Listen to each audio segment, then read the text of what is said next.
السلام عليكم ورحمة الله.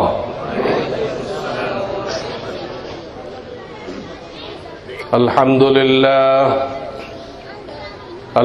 لله نحمده ونستعينه ونستغفره ونؤمن به ونتوكل عليه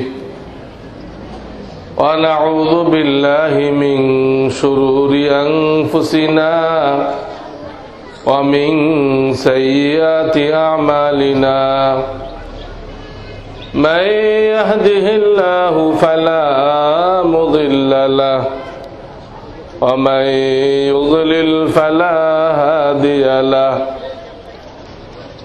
ونشهد أن لا إله إلا الله وحده لا شريك له ونشهد أن سيدنا ومولانا محمدا عبده ورسوله صلى الله تعالى عليه وعلى آله وأصحابه وبارك وسلم. أما بعد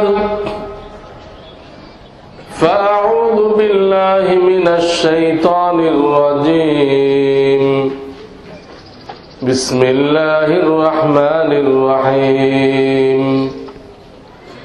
قل إن كنتم تحبون الله فاتبعوني يحببكم الله ويغفر لكم ذنوبكم والله غفور رحيم. وقال رسول الله صلى الله عليه وسلم يكون في آخر الزمان دجالون كذابون يأتونكم من الأحاديث ما لم تسمعوا أنتم ولا آباؤكم فإياكم وإياهم لا يضلونكم ولا يفتنونكم أو كما قال رسول الله صلى الله عليه وسلم. জনাব সদরে জলসা হাজারাত ওলামায়ে কেরাম ও আমার কোরআন সুন্নাহর আশিক দ্বীনের খাদেম মুসলমান ভাইয়েরা, পর্দার আড়ালে মা বোনেরা, আল্লাহ রাব্বুল আলামিনের বড় দয়া, বড় মেহেরবানি যে এই সৌতুল হেরা মাদ্রাসার উদ্যোগে এই মাহফিলের ইন্তজাম করা হয়েছে। এটা কওমি মাদ্রাসা। এই মাদ্রাসার দ্বারা মুসলমান কওম দুনিয়াতে টিকে থাকে। এই মাদ্রাসাও নেই, মুসলমান কওমও নেই, শেষ। শিক্ষা জাতির মেরুদণ্ড। কোন শিক্ষা? আল্লাহ তাআলা আসমান থেকে, লৌহে মাহফুজ থেকে ওহীর মাধ্যমে যে শিক্ষা নাযিল করেছেন, ওইটা জাতির মেরুদণ্ড। আমরা সবাই মুখস্থ করছি শিক্ষা জাতির মেরুদণ্ড, কিন্তু কোন শিক্ষা এটা তা জানা নেই। একটা শিক্ষা আছে যেটা শিখলে আল্লাহকেও চিনে না, আল্লাহ রসুলকেও চিনে না, ফরজ ওয়াজিব জানে না, নীতি নৈতিকতা জানে না, ডাইন হাত দিয়ে খাইতে হবে না বাম হাত দিয়ে জানে না, দাড়ি রাখতে হবে না সাফ করে ফেলতে হবে জানে না, মহিলাদের পর্দা রাখতে হবে না জাহেলিয়াতের যুগের মতো অর্ধঙ্গ উলঙ্গ চলতে হবে কিচ্ছু জানে না। এও একটা শিক্ষা, যে শিক্ষা দ্বারা ইংরেজদের গোলাম তৈরি হয়, ইংরেজদের তাবেদার তৈরি হয়। ওই শিক্ষা কখনো জাতির মেরুদণ্ড নয়, ওই শিক্ষা তো জাতির মেরু ধ্বংস। মুসলমানদের সিলেবাস এমন সিলেবাস হইতে হবে যেখানে প্রত্যেকটা ছেলে, মুসলমানের প্রত্যেকটা ছেলে কোরআন হাদিসে পারদর্শী হবে, কোরআনের তর্জমা করতে পারবে, কোরআনের তাফসীর করতে পারবে, রাসূলের হাদিস বলতে পারবে, সেই সাথে সে একজন ভালো ডাক্তার, সেই সাথে সে একজন ভালো ইঞ্জিনিয়ার, সে একজন ভালো অর্থনীতিবিদ, সে একজন ভালো বিজ্ঞানী। এইরকম সিলেবাসের নাম হলো মুসলমানদের সিলেবাস।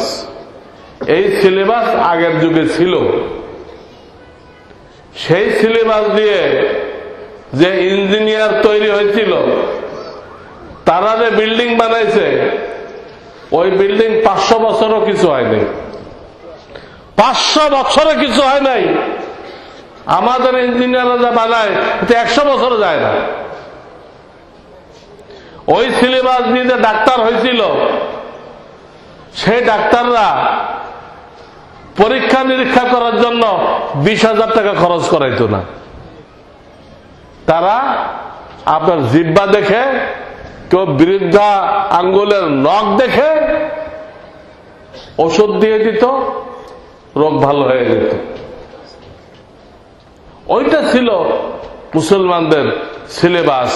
একই সাথে কোরআন সুন্নাহ, আবার সেই সাথে সে ডাক্তার, ইঞ্জিনিয়ার, অর্থনীতিবিদ, বিজ্ঞানী সব একসাথে হইতেছে, যে যেটা পড়ে।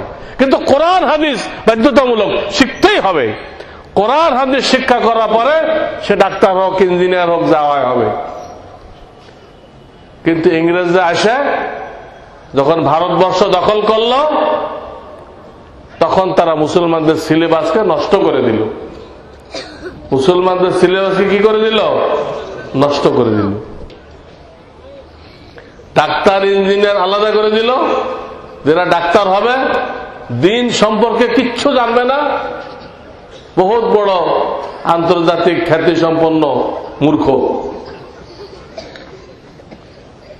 আন্তর্জাতিক খ্যাতি সম্পন্ন মূর্খ। লিখে রাখছে চক্ষু বিশেষজ্ঞ।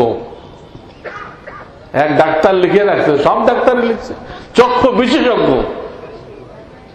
ওই ডাক্তারকে জিজ্ঞেস করেন, আপনি যে চক্ষু বিশেষজ্ঞ লিখছেন, আপনি বলেন তো কোন কোন মহিলার দিকে তাকানো জায়েজ আছে আর কোন কোন মহিলার দিকে তাকানো জায়েজ নেই, বলেন তো। ওই ডাক্তার সাহেব বলতে পারবে? বলতে পারবে না। ইংরেজরা ওটা শেখায় নেই। ইংরেজরা ডাক্তার বানাই দিছে, হালাল হারাম, জায়েজ না জায়েজ শিক্ষা দেয় নেই, ওটা আলাদা করে দিছে। আর মাদ্রাসার শিক্ষা তারা একদম বিলুপ্ত করে দিয়েছিল, ওটা রাখেই নাই। ওই জামানায় 80,000 মাদ্রাসা ছিল, 80,000 মাদ্রাসা। ওইসব মাদ্রাসার নামে শত শত একর জমি ওয়াকফ করা ছিল। চান্দা কালেকশন করা লাগতো না, চান্দা কালেকশন করা লাগতো না, মাদ্রাসার নামে এত জমি ছিল। ইংরেজরা এই দেশটা দখল করেই ওই মাদ্রাসাগুলো বন্ধ করে দিল, আর মাদ্রাসার নামে যে অক্ষ সম্পত্তি ছিল হিন্দুদেরকে জমিদারি দিয়ে দিল। মাদ্রাসাগুলো বন্ধ হয়ে গেল, অটোমেটিক বন্ধ হয়ে গেল। ওলামায়ে কেরামকে যারা আজাদি আন্দোলন করছিল তাদেরকে ফাঁসিতে দিয়ে দিল। মিস্টার টামচাল লিখছে, একজন ইংরেজ লেখক, ঐতিহাসিক, যে দিল্লির চাঁদনি চক থেকে নিয়ে পাকিস্তানের খায়বার পর্যন্ত যে বিরাট রাজপথ আছে, রাজপথ, এই রাজপথের দুই পাশে যে বড় বড় গাছ আছে, এর কোন গাছ বাকি ছিল না যে গাছে কোনো না কোনো একজন বড় আলেমকে ফাঁসি দেওয়া হয় নাই। এইভাবে তারা উলামায়ে কেরামকে শহীদ করেছে।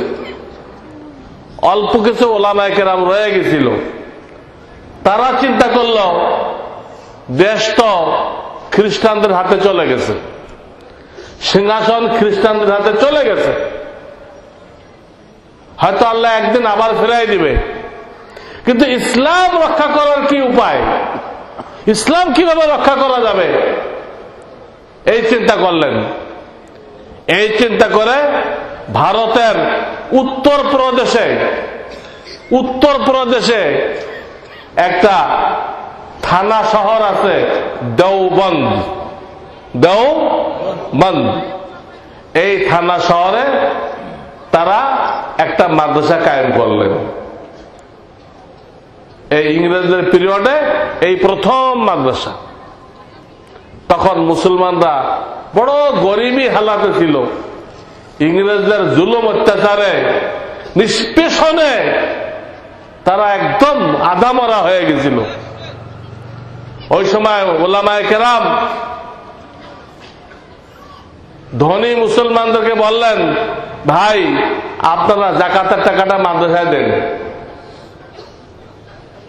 আর গরিব মুসলমানদেরকে বললেন, ভাই আপনার ছেলেকে তো খাওয়াইতে পারেন না আপনি ঠিক মতো, আপনার ছেলেটা আমাদের মাদ্রাসায় দেন, আমরা খাওয়াবো, আবার আলেম বানাবো। এই কথা বলে জনগণ থেকে যাকাত ফিতরা চেয়ে নিয়ে আর ছেলে চেয়ে নিয়ে তারা এই দারুল উলুম দেওবন্দ কায়েম করলো। সেই দারুল উলুম দেওবন্দ এখন বিশাল মাদ্রাসা, সেখানে 10-15 হাজার ছাত্র পড়ে। কত? 10-15 হাজার। এবং সেই মাদ্রাসা এখন পুরা দুনিয়ার মুসলমানদের নেতৃত্ব দিচ্ছে, সারা দুনিয়ার মুসলমানদেরকে। ওই মাদ্রাসার থেকে যারা পড়াশোনা করলো তারা আশেপাশে যায় শাখা তৈরি করলো। এই শাখা তৈরি করতে করতে করতে পুরা ভারত, বাংলাদেশ, পাকিস্তান সব জায়গায় এর শাখা পৌঁছে গেল। ওই দেওবন্দের শাখা। যত হাটাজারি শুনতেছেন, পটিয়া শুনতেছেন, লালবাগ শুনতেছেন, বড় কাটরা শুনতেছেন, যাত্রাবাড়ি শুনতেছেন, যত মাদ্রাসা শুনতেছেন, সব গোড়া ওই দেওবন্দ, দারুল উলুম দেওবন্দ। আপনারা অনেকে তবলিগে সময় লাগান। এই তবলিগ জামাত আল্লাহ যার মাধ্যমে চালু করছিলেন, তিনি এই দারুল উলুম দেওবন্দের ছাত্র। কিসের ছাত্র? দারুল উলুম দেওবন্দের ছাত্র। আল্লাহ তার মাধ্যমে বিশ্বজোড়া কাজ, তাবলিগের মেহনত একই নমুনায় সারা দুনিয়াতে আল্লাহ চালু করে দিচ্ছেন। সেই মাদ্রাসার একটা শাখা আল্লাহ আপনাদের কিসমতে রাখছেন, এই সাউতুল হেরা মাদ্রাসা। এটা দেখতেছেন এইখানে জিলের মধ্যে, কিন্তু এটা আসলে এর হেডকোয়ার্টার কোথায়? দারুল উলুম দেওবন্দ। ইংরেজরা 200 বছর এদের শাসন করে গেছে। তারা ডিক্লার করছিল, ইংরেজরা, যে তোমরা মাদ্রাসার লাইনে যত পড়ো চাকরি পাইবে না,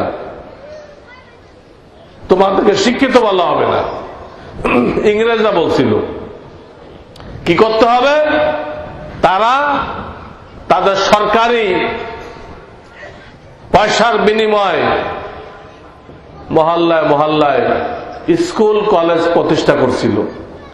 ইংরেজরা স্কুল কলেজ প্রতিষ্ঠা করছিল তাদের তাবেদার তৈরি করার জন্য, তাদের কেরানি তৈরি করার জন্য, তাদের পক্ষের লোক তৈরি করার জন্য তারা স্কুল কলেজ ভার্সিটি এগুলো তৈরি করছিল। একজন ইংরেজ লেখক, তার নাম হলো ম্যাকল। লোকেরা বলে লর্ড ম্যাকল, আমরা লর্ড বলি না, লর্ড মানে খোদা। এটা ইংরেজকে খোদা বলা যাবে? তাহলে নট লর্ড, লর্ড বলা যাবে। ম্যাকল, এই ম্যাকল বলে গেছে যে আমরা তোমাদের দেশে একটা সিলেবাস চালু করে দিয়ে গেলাম, তোমাদের ছেলেপেলেরা এই সিলেবাস পড়ার পরে তাদের রং এই ভারতীয় লোকদের রং, বর্ণ, কালার থাকবে, কিন্তু তাদের দিমাগ, তাদের মন মস্তিষ্ক, তাদের কৃষ্টি কালচার, তাদের তাহজিব তামাদ্দুন একদম বিলাতি হবে। ম্যাকল বলে গেছে, ম্যাকল বলে গেছে যে আমাদের এই সিলেবাস পড়লে রং আর বর্ণের দিক দিয়ে তোমরা ভারতীয় থাকবা, ব্রেনের দিক দিয়ে কোন জায়গার? তোমাদের লেবাস, পোশাক, চাল চলন, খাওয়া দাওয়ার স্টাইল সব ওই লন্ডন ওনাদের মতো হবে। তো ম্যাকল যারা কয়ে গেছিল নাকি খাটছে না খাটে নাই? 100% খাটছে, 100% খাটছে। আর একজন ইংরেজ লেখক উইলিয়াম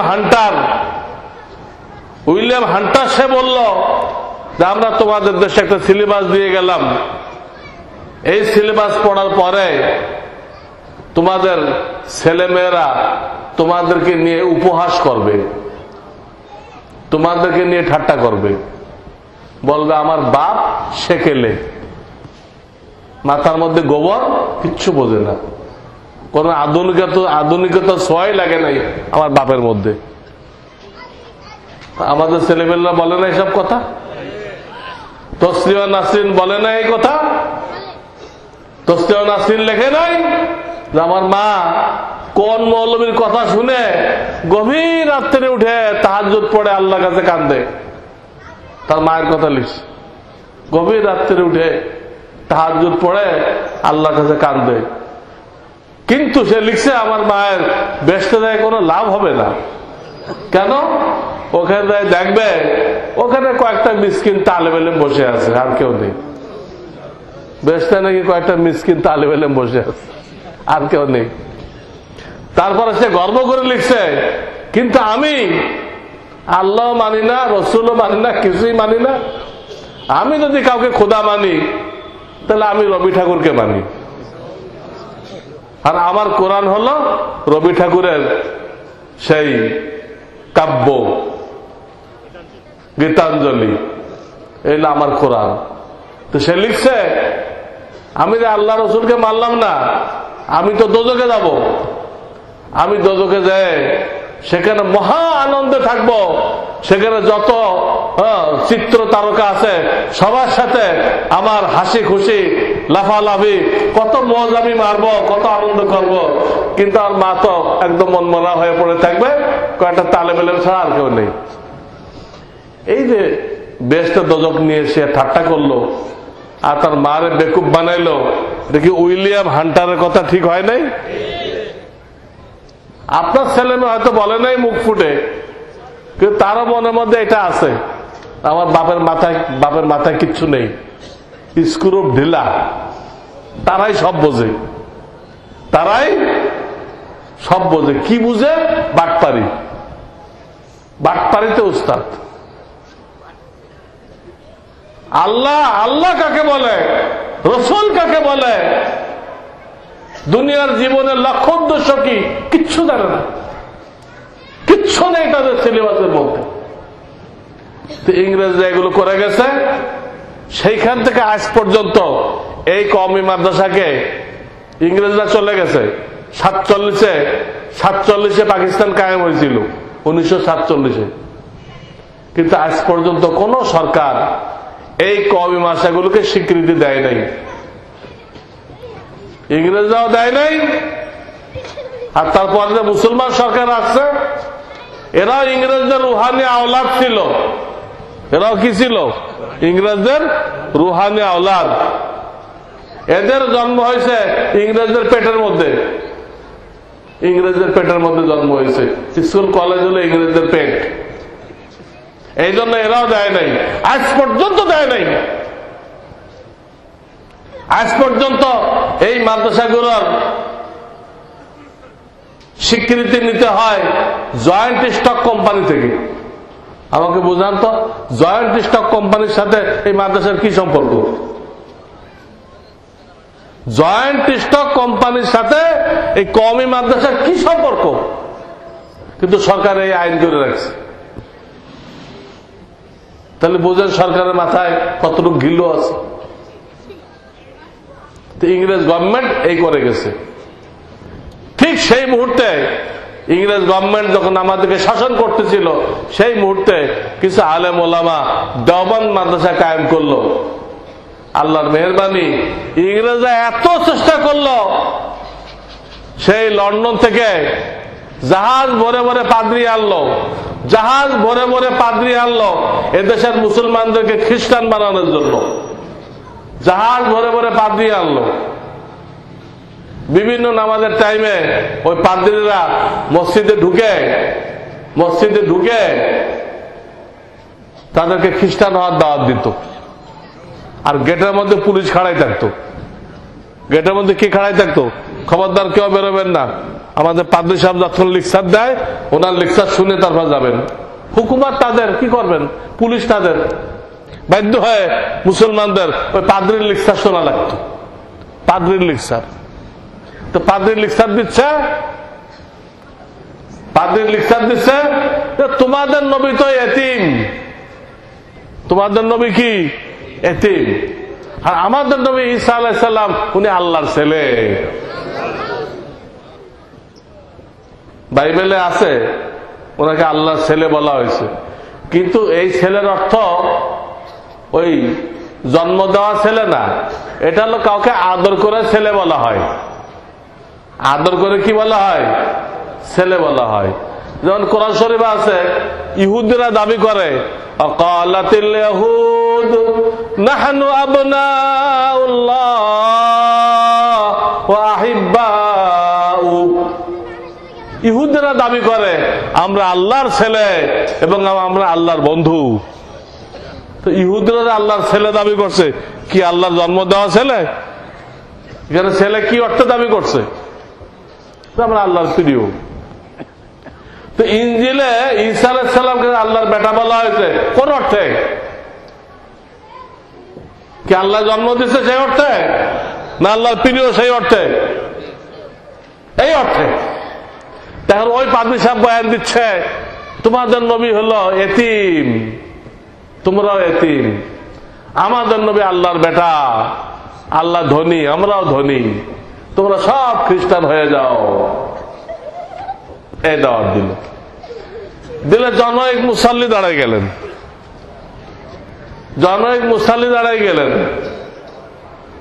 दादाजी बोले आजी आपके खुदा का कितना बेटा है? हुजूर আপনার আল্লাহর সন্তান মোট কয়টা? আপনার আল্লাহর সন্তান কয়টা? তো পাদ্রী উত্তর দিল আমার আল্লাহর সন্তান হলো একটা। কে? ঈসা আলাইহিস সালাম। তখন মুসাল্লি কইতেছে তাহলে তো তোমার আল্লাহ থেকে আমি শক্তিশালী। কেমনে?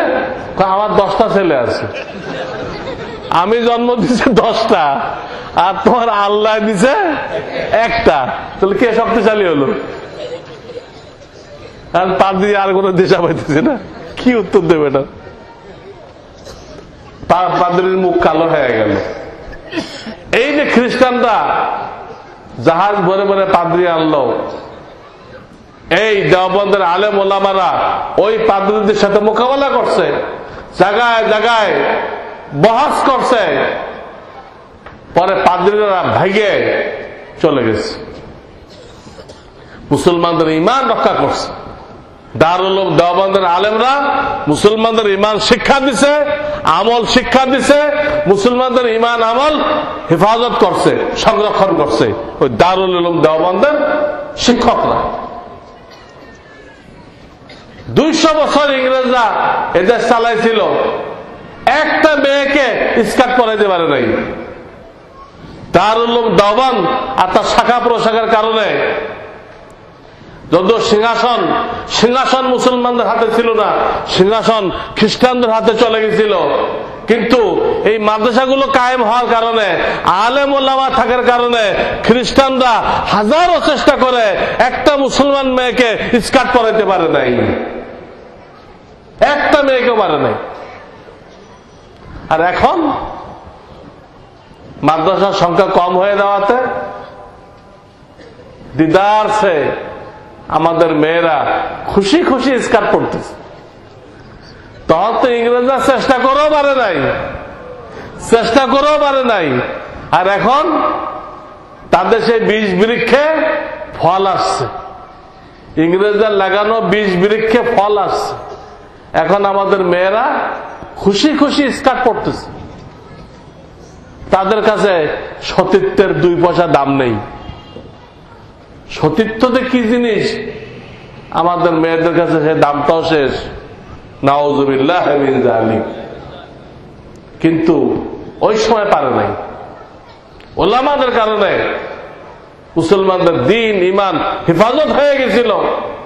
একথা আমি কেন বলতেছি, এইসব মাদ্রাসা যারা আছে তাদের বুঝতে হবে যে আমরা শুধু ছাত্র পড়াইলে হবে না, আর বছরে একবার মাহফিল করলে হবে না, অন্তত মাসে একবার মাহফিল করতে হবে, করে মুসলমানদেরকে দ্বীন বুঝাইতে হবে, তাদেরকে ঈমান এবং আমল শিক্ষা দিতে হবে, এবং যাতে অন্য কেউ তাদের ঈমান আমল নষ্ট করতে না পারে তাদেরকে এটা শিক্ষা দিতে হবে। যখন আমাদের মাদ্রাসা দারুল উলুম দেওবন্দ শাখা তারা মুসলমানদেরকে দ্বীন ঈমান শিক্ষা দিয়ে গেছে, মুসলমানের দ্বীন ঈমান সংরক্ষণ করে গেছে, তাহলে এই মাদ্রাসার শিক্ষকদের সেই দায়িত্ব হবে না? তো বছরে একবার মাহফিল করলে ওই দায়িত্ব আদায় হবে? মাসে একবার মাহফিল করা উচিত, এলাকার ভাইদেরকে নিয়ে বসা উচিত। প্রত্যেক মাদ্রাসার শিক্ষকদের এলাকার ভাইদেরকে নিয়ে মাসে একবার বসবে, বসে ঈমান শিক্ষা দিবে, আমল শিক্ষা দিবে, এবং কোন দিক দিয়ে ঈমানের উপর হামলা আসতেছে তাদেরকে সতর্ক করবে। বর্তমানে কোরআনের দ্বারাও ঈমান নষ্ট করা হইতেছে, হাদিসের দ্বারাও ঈমান নষ্ট করা হইতেছে। বর্তমানে যেমন খ্রিস্টানরা কোরআনের এই আয়াত দিয়ে মানুষ গুমরাহ করতেছে, ইয়া আহলাল কিতাব লাস্তুম আলা শাইইন হাত্তা তুকিমুত তাওরাত ওয়াল ইনজিল। এর শাব্দিক অর্থ, হে ইহুদ খ্রিস্টানগণ, অতক্ষণ তোমাদের 1 পয়সা দাম নেই যতক্ষণ তোমরা তওরাত ইনজিল কায়েম না করবা, যতক্ষণ তোমরা তওরাত ইনজিল কায়েম না করবা। তো কোরআনের আয়াত পড়ে পড়ে তারা সবাইকে বুঝাই দিছে, কই তোমাদের কোরআনে তো কোরআন কায়েম করতে বলে নাই, তোমাদের কোরআনে তো তওরাত ইনজিল কায়েম করতে কইছে, এটা কায়েম করার আগ পর্যন্ত 1 পয়সাও দাম নেই। এই কথা বলে বলে এই বর্ডার এলাকার মুসলমানদেরকে, লক্ষ লক্ষ মুসলমানদেরকে বেঈমান বানাই ফেলতেছে। এই আয়াত তা তো বোঝে না, এই আয়াতের অর্থ কি, এই আয়াতে আসলে কি বলা হয়েছে তারা জানে না, তাদেরকে এই বুঝাইছে।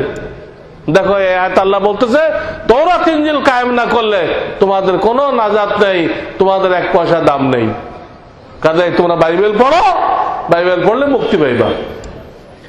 অথচ এই আয়াতের এই অর্থ না, তা ওলামাদের দায়িত্ব মুসলমানদের ডেকে ডেকে বলতে হবে, এই অর্থ না। এই আয়াতের অর্থ হলো তওরাত ইনজিলে আমাদের নবীজির আলামত বলা হয়েছে। আমাদের নবীজি তিনি জাজিরাতুল আরবে আসবেন, তার বাপের নাম হবে আব্দুল্লাহ, তার মায়ের নাম হবে আমিনা, তার নাম হবে মোহাম্মদ আহমদ। তাকে তার দেশবাসীরা বের করে দিবে, বের করে দেওয়ার পরে 8 বছরের মাথায় 10,000-এর বাহিনী নিয়ে উনি আবার জন্মস্থান পুনরুদ্ধার করবেন। তিনি একই সাথে নবী হবেন, একই সাথে বাদশা হবেন। এই সব কথা তওরাতেও আছে, ইনজিলেও আছে। তো ওই আয়াতের অর্থ হলো ইহুদি খ্রিস্টানদেরকে বলা হইতেছে তোমাদের কিতাবে শেষ নবীর যে আলামত আছে ওই আলামত গুলো তোমরা জানো, প্রত্যেকের জানা আছে, তাহলে তোমরা শেষ নবীকে মানতেছো না কেন? যতক্ষণ শেষ নবীকে না মানবা তোমাদের এক পয়সাও মূল্য নেই। আয়াতের আসল তফসির কি আর ওরা বুঝাইতেছে কি? আসল তফসির হলো তাদের কিতাবে আমাদের নবীর সমস্ত আলামত লেখা আছে, ওই আলামত দেখে দেখে তাদেরকে আমাদের নবীজিকে শেষ নবীজিকে মানার জন্য আল্লাহ দাওয়াত দিচ্ছেন। তোমাদের কিতাবে তো সব লেখা আছে, প্রত্যেকটা আলামত হযরত মুহাম্মদের মধ্যে পাওয়া যাচ্ছে, তাহলে তোমরা তাকে মানো না কেন? কেন মানো না? তোমাদের কিতাবে সব আছে। এই হলো আয়াতের অর্থ। আর ওরা মিথ্যা একটা বানোয়াট অর্থ করে মুসলমানদেরকে খ্রিস্টান বানিয়ে দিচ্ছে। এই আয়াত দ্বারা মুসলমানদেরকে খ্রিস্টান বানানো হইতেছে। আর একটা উদাহরণ দেই, হাদিস দ্বারাও গুমরা করা হবে। নবীজি বলেন কিয়ামতের আগে অনেক দাজ্জাল আসবে। মূল দাজ্জালের আগে, মূল দাজ্জাল তো বের হবে ইরানের ইস্পাহান শহর থেকে। কই থেকে? ইরানের ইস্পাহান শহর থেকে বের হবে। তাকে মাননেওয়ালা হবে ইহুদ। ইহুদ তার ডাইন চোখ মিটানো একদম সমান প্লেন, বাম চোখটা বেবি ট্যাক্সির চোখের মতো বাড়ানো। বেবি ট্যাক্সি বা সিএনজি দেখেন নাই? বাম চোখটা এরকম বাড়ানো। তার ডাইন হাতে বেহেশত থাকবে, ওটা আসলে দোজখ। বাম হাতে দোজখ থাকবে, ওটা আসলে বেহেশত। সে যখন বের হবে প্রথম দিনটা হবে 1 বছরের মতো। একদিন কত বড়? 1 বছরের মতো।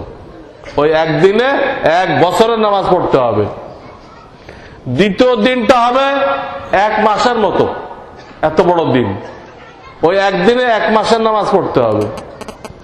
তৃতীয় দিনটা হবে 1 সপ্তাহের মতো, ওই একদিনে 1 সপ্তাহের নামাজ পড়তে হবে। কেমনে? এখন যেখানে 6 মাস দিন 6 মাস রাত, তারা রুটিন বানায় নিছে না? রুটিন বানায় নিজেরা দিন রাত পয়দা করে নিছে না? পয়দা করে নিয়ে ওইভাবে বাজার করতেছে, অফিস করতেছে না? আমাদের এরকম ওই একদিন যে 1 বছরের মতো হবে, ওর মধ্যে 1 বছরের রুটিন বানায় 1 বছরের নামাজ পড়তে হবে। এবং সে সারা দুনিয়া চক্কর লাগাবে। দাজ্জালকে যারা মানবে তাদের গাভীর দুধ বেড়ে যাবে, তাদের ধান ক্ষেতের ধান বেড়ে যাবে, তাদের গাছের ফল আম কাঁঠাল বেড়ে যাবে। আর দাজ্জালকে যারা মানবে না তাদের গাভীর দুধ শুকায় যাবে, ক্ষেতের ফসল শুকায় যাবে, তাদের গাছের ফল শুকায় যাবে। দাজ্জালকে যারা মানবে না, যে হিম্মত করে দাজ্জালের দোজখে যাবে সে বেহেশতে যাবে। সে কোথায় যাবে? দাজ্জালের দোজখে যে যাবে সে বেহেশতে যাবে। আর দাজ্জালের বেহেশতে যে যাবে সে কোথায় যাবে? দোজখে যাবে। এইটা হলো আসল দাজ্জাল। এই দাজ্জালকে কতল করার জন্য আল্লাহ তাআলা পাঠাইবেন কাকে? হযরত ঈসা আলাইহিস সালামকে। এই দাজ্জালকে খতম করার জন্য কাকে পাঠাবেন? ঈসা আলাইহিস সালামকে। তিনি কোন জায়গায় কতল করবেন? ওই জায়গাটা এখন ইসরায়েলের মধ্যে পড়ছে। ইসরায়েল কিছু জায়গা দখল করে রাখছে না মুসলমানদের, ওর মধ্যে পড়ছে। সেই জায়গার নাম হলো বাবে লুদ। বাবে লুদ। ওই জায়গায় ঈসা আলাইহিস সালাম দাজ্জালকে কতল করে দিবেন। ওইটা হলো অরিজিনাল দাজ্জাল। তো হাদিসে আছে অরিজিনাল দাজ্জাল আসার আগে দাজ্জালের ফিল্ড তৈরি করার জন্য অনেক দাজ্জাল আসবে। অরিজিনাল দাজ্জাল আসার আগে দাজ্জালের ফিল্ড তৈরি করার জন্য অনেক দাজ্জাল আসবে। তারা এসে হাদিসের দ্বারা মানুষদেরকে গোমরাহ করবে। দেখেন রাসূলের শব্দ দেখেন, ইয়াতুনাকুম মিনাল হাদিস। তারা অন্য কিছু বলবে না, কিন্তু খালি হাদিস বলবে। হাদিস ধুমাধুম হাদিস, বুখারী খুলে খুলে দেখাইবে। কিন্তু আপনি তো বুঝবেন না, সব ধোঁকাবাজি। বুখারী খুলে খুলে দেখাইবে, মুসলিম শরীফ খুলে খুলে দেখাইবে। ইয়াতুনাকুম মিনাল হাদিস মা লাম তাসমাউ আনতুম ওয়ালা আবাউকুম, এমন হাদিস বলবে যে হাদিস তোমরাও শোনো নাই, তোমাদের বাপ দাদাও শোনে নাই।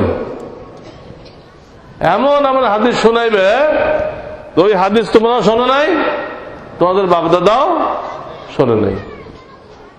ফাইয়াকুম ওয়া ইয়াহুম, তোমরা তাদের থেকে দূরে থাকবা, এই দাজ্জালের চেলাবেলা থেকে দূরে থাকবা। লা ইউদিল্লুনাকুম, যাতে ওরা তোমাদেরকে গোমরাহ করতে না পারে। দাজ্জাল বের হয়েছে কিনা? মূল দাজ্জালের আগে যে কিছু নকল দাজ্জাল বের হবে, হাদিস বলে বলে গোমরাহ করবে, এটা কি বের হয় নাই? তারা এমন এমন হাদিস বলতেছে যা আপনারা জীবনেও শোনেন নাই।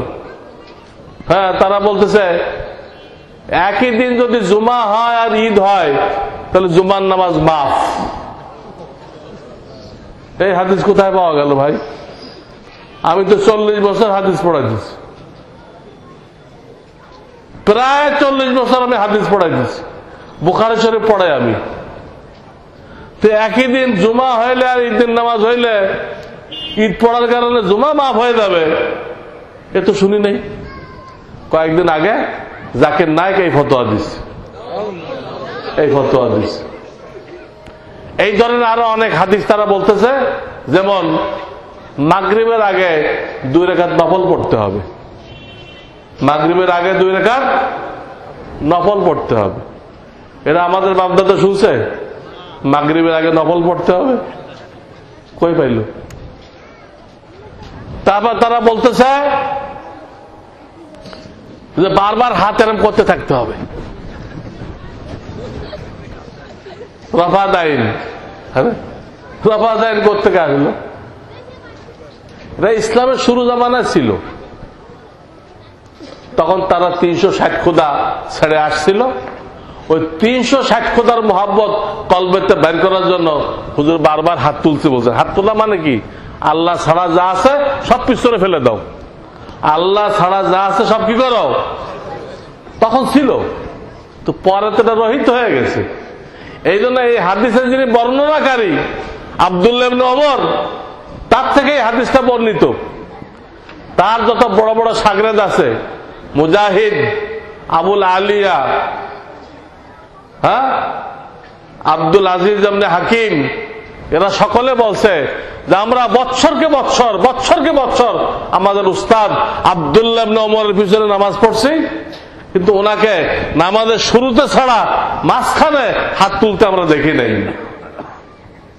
তো যার থেকে আপনি দলিল দিচ্ছেন তার নামাজ, তার সমস্ত শাগিরদের বয়ান করতেছে, উনি বারবার হাত তোলেন নাই, তাহলে কি বোঝা গেল? যদি এক সময় ছিল, পরে কি হয়ে গেছে? রহিত হয়ে গেছে। তো রহিত হাদিসের উপর আমল করা যায়? জায়েজ আছে? এক সময় নামাজে কথা বলা জায়েজ ছিল, এক সময় নামাজে কথা বলা জায়েজ ছিল, এখন কথা বললে নামাজ হবে? নামাজ হবে না। এক সময় আগুনে পাকানো জিনিস খাইলে উজু ভেঙে যেত, উজু করা জরুরি ছিল। আগুনে পাকানো কোনো জিনিস খাইলে, চা খাইলেন, উজু ভেঙে যাবে, তা হাদিসে আছে। কিন্তু আল্লাহ রসুল থেকে আছে যে তিনি পরে এটা আবার নিষেধ করে দিয়েছেন যে এই হুকুম রহিত হয়ে গেছে, এখন তা আর আগুনে পাকানো জিনিস খাইলে উজু করা লাগবে না। ওই আগেরটা কি হয়ে গেছে? রহিত হয়ে গেছে। আগের হাদিস কইলে খাটবে? আগের হাদিস যদি আপনি এখন শোনান যে চা খাইলে উজু করতে হবে, তো কিল ঘুষে সব তো আপনার পিঠে পড়বে। এই মশলা কই পেয়েছে? চা খাইলে উজু করতে হবে? হ্যাঁ, ওই যারা হাদিস দিয়ে ফেতনা করে তারা এগুলো করে, এই ধরনের হাদিসগুলো বলে। তার একজন এক মসজিদে হাদিস বয়ান করছে, এই যে দেখেন রাসূলুল্লাহ দাঁড়ায় পেশাব করছিলেন, একবার দাঁড়ায় পেশাব করছিলেন। কাজে আমাদের জন্য দাঁড়ায় পেশাব করা সুন্নত। মা আয়েশা কইতেছে রসুলের সারা জীবনের চরিত্র ছিল বসে পেশাব করা। রসুলের সারা জীবনের চরিত্র ছিল কি? বসে পেশাব করা। একবার সমস্যার কারণে তিনি দাঁড়ায় পেশাব করছিলেন। ওই হাদিসটা খুঁজে বের করছে ওই লোক, ওই হাদিস যদি গোমরা করে ওটা খুঁজে বের করছে। খুঁজে বের করে সবাই বুঝাতে, ভাই দাঁড়ায় পেশাব করা সুন্নত, এই যে দেখেন বুখারী শরীফ আপনাদেরকে দেখাই দিলাম। আপনাদের মধ্যে মুসাল্লি দাঁড়ায় গেছে आजी ये जो आपने सुन्नत बताया खड़ा होकर पेशाब करना, ये मर्दों के लिए है या औरतों के लिए है? আপনাদের এক মুসাল্লি দাঁড়ায় গেছে, হুজুর আপনি যে তালিম করলেন বুখারী শরীফ থেকে খাড়ায় পেশাব করা সুন্নত, দেখি পুরুষদের জন্য কইলেন না মহিলাদের জন্য কইলেন? এখন তার কিছু কইতে পারে, পুরুষের জন্য খাড়ায় পেশাব করতে হবে, মহিলা খাড়ায় পেশাব করবে, কাদের জন্য? আর ওই লোক আর কিছু করতে পারে না। এই হলো হাদিস নিয়ে যারা ফিতনা করে, এই হলো তাদের অবস্থা। হাদিস নিয়ে যারা ফিতনা করে, এই হলো তাদের অবস্থা। তাদেরকে দেখবেন বারবার হাত তোলে আর কি করে, আমিন চিল্লে আমিন বলে। মনে হয় এই কয়জনে হাদিস শিখছে, আর বাকি আমরা যারা আছি সব বোকার দল, হাদিস কোরআন কিচ্ছু পড়ে। ওনারা কয়জন হাদিস পড়ছে আর কেউ পড়েনি। অথচ আপনাদেরকে বোঝানোর জন্য আমি ক্লিয়ার বলতেছি, এই জামানায় এটা বোঝা জরুরি হয়ে গেছে। আর না ওই যে হাদিস যারা যারা ফিতনা করতেছে, আপনি ওদের থেকে আপনার ঈমান বাঁচাইতে পারবেন না। হাদিস আর সুন্নাত পার্থক্য কি? হাদিস আর সুন্নাত পার্থক্য কি?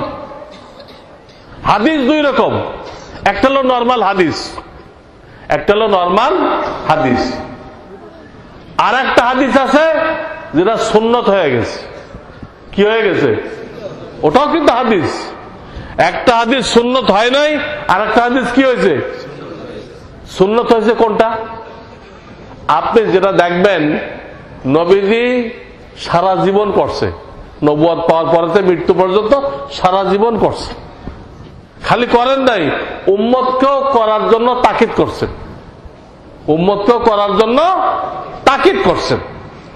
এই দুই শর্ত যেখানে পাবেন, ওটার খালি হাদিস নেই, ওটা কি হয়ে গেছে?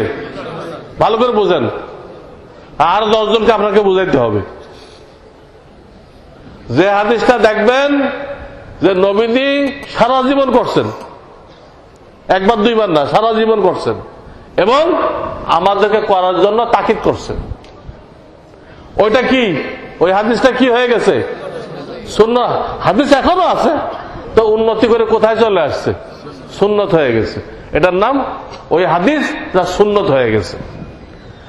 আর একটা আছে খালি হাদিস, নরমাল হাদিস। এটা কোনটা? নরমাল হাদিস। এটা 3 প্রকার। নরমাল হাদিস কত প্রকার? 3 প্রকার।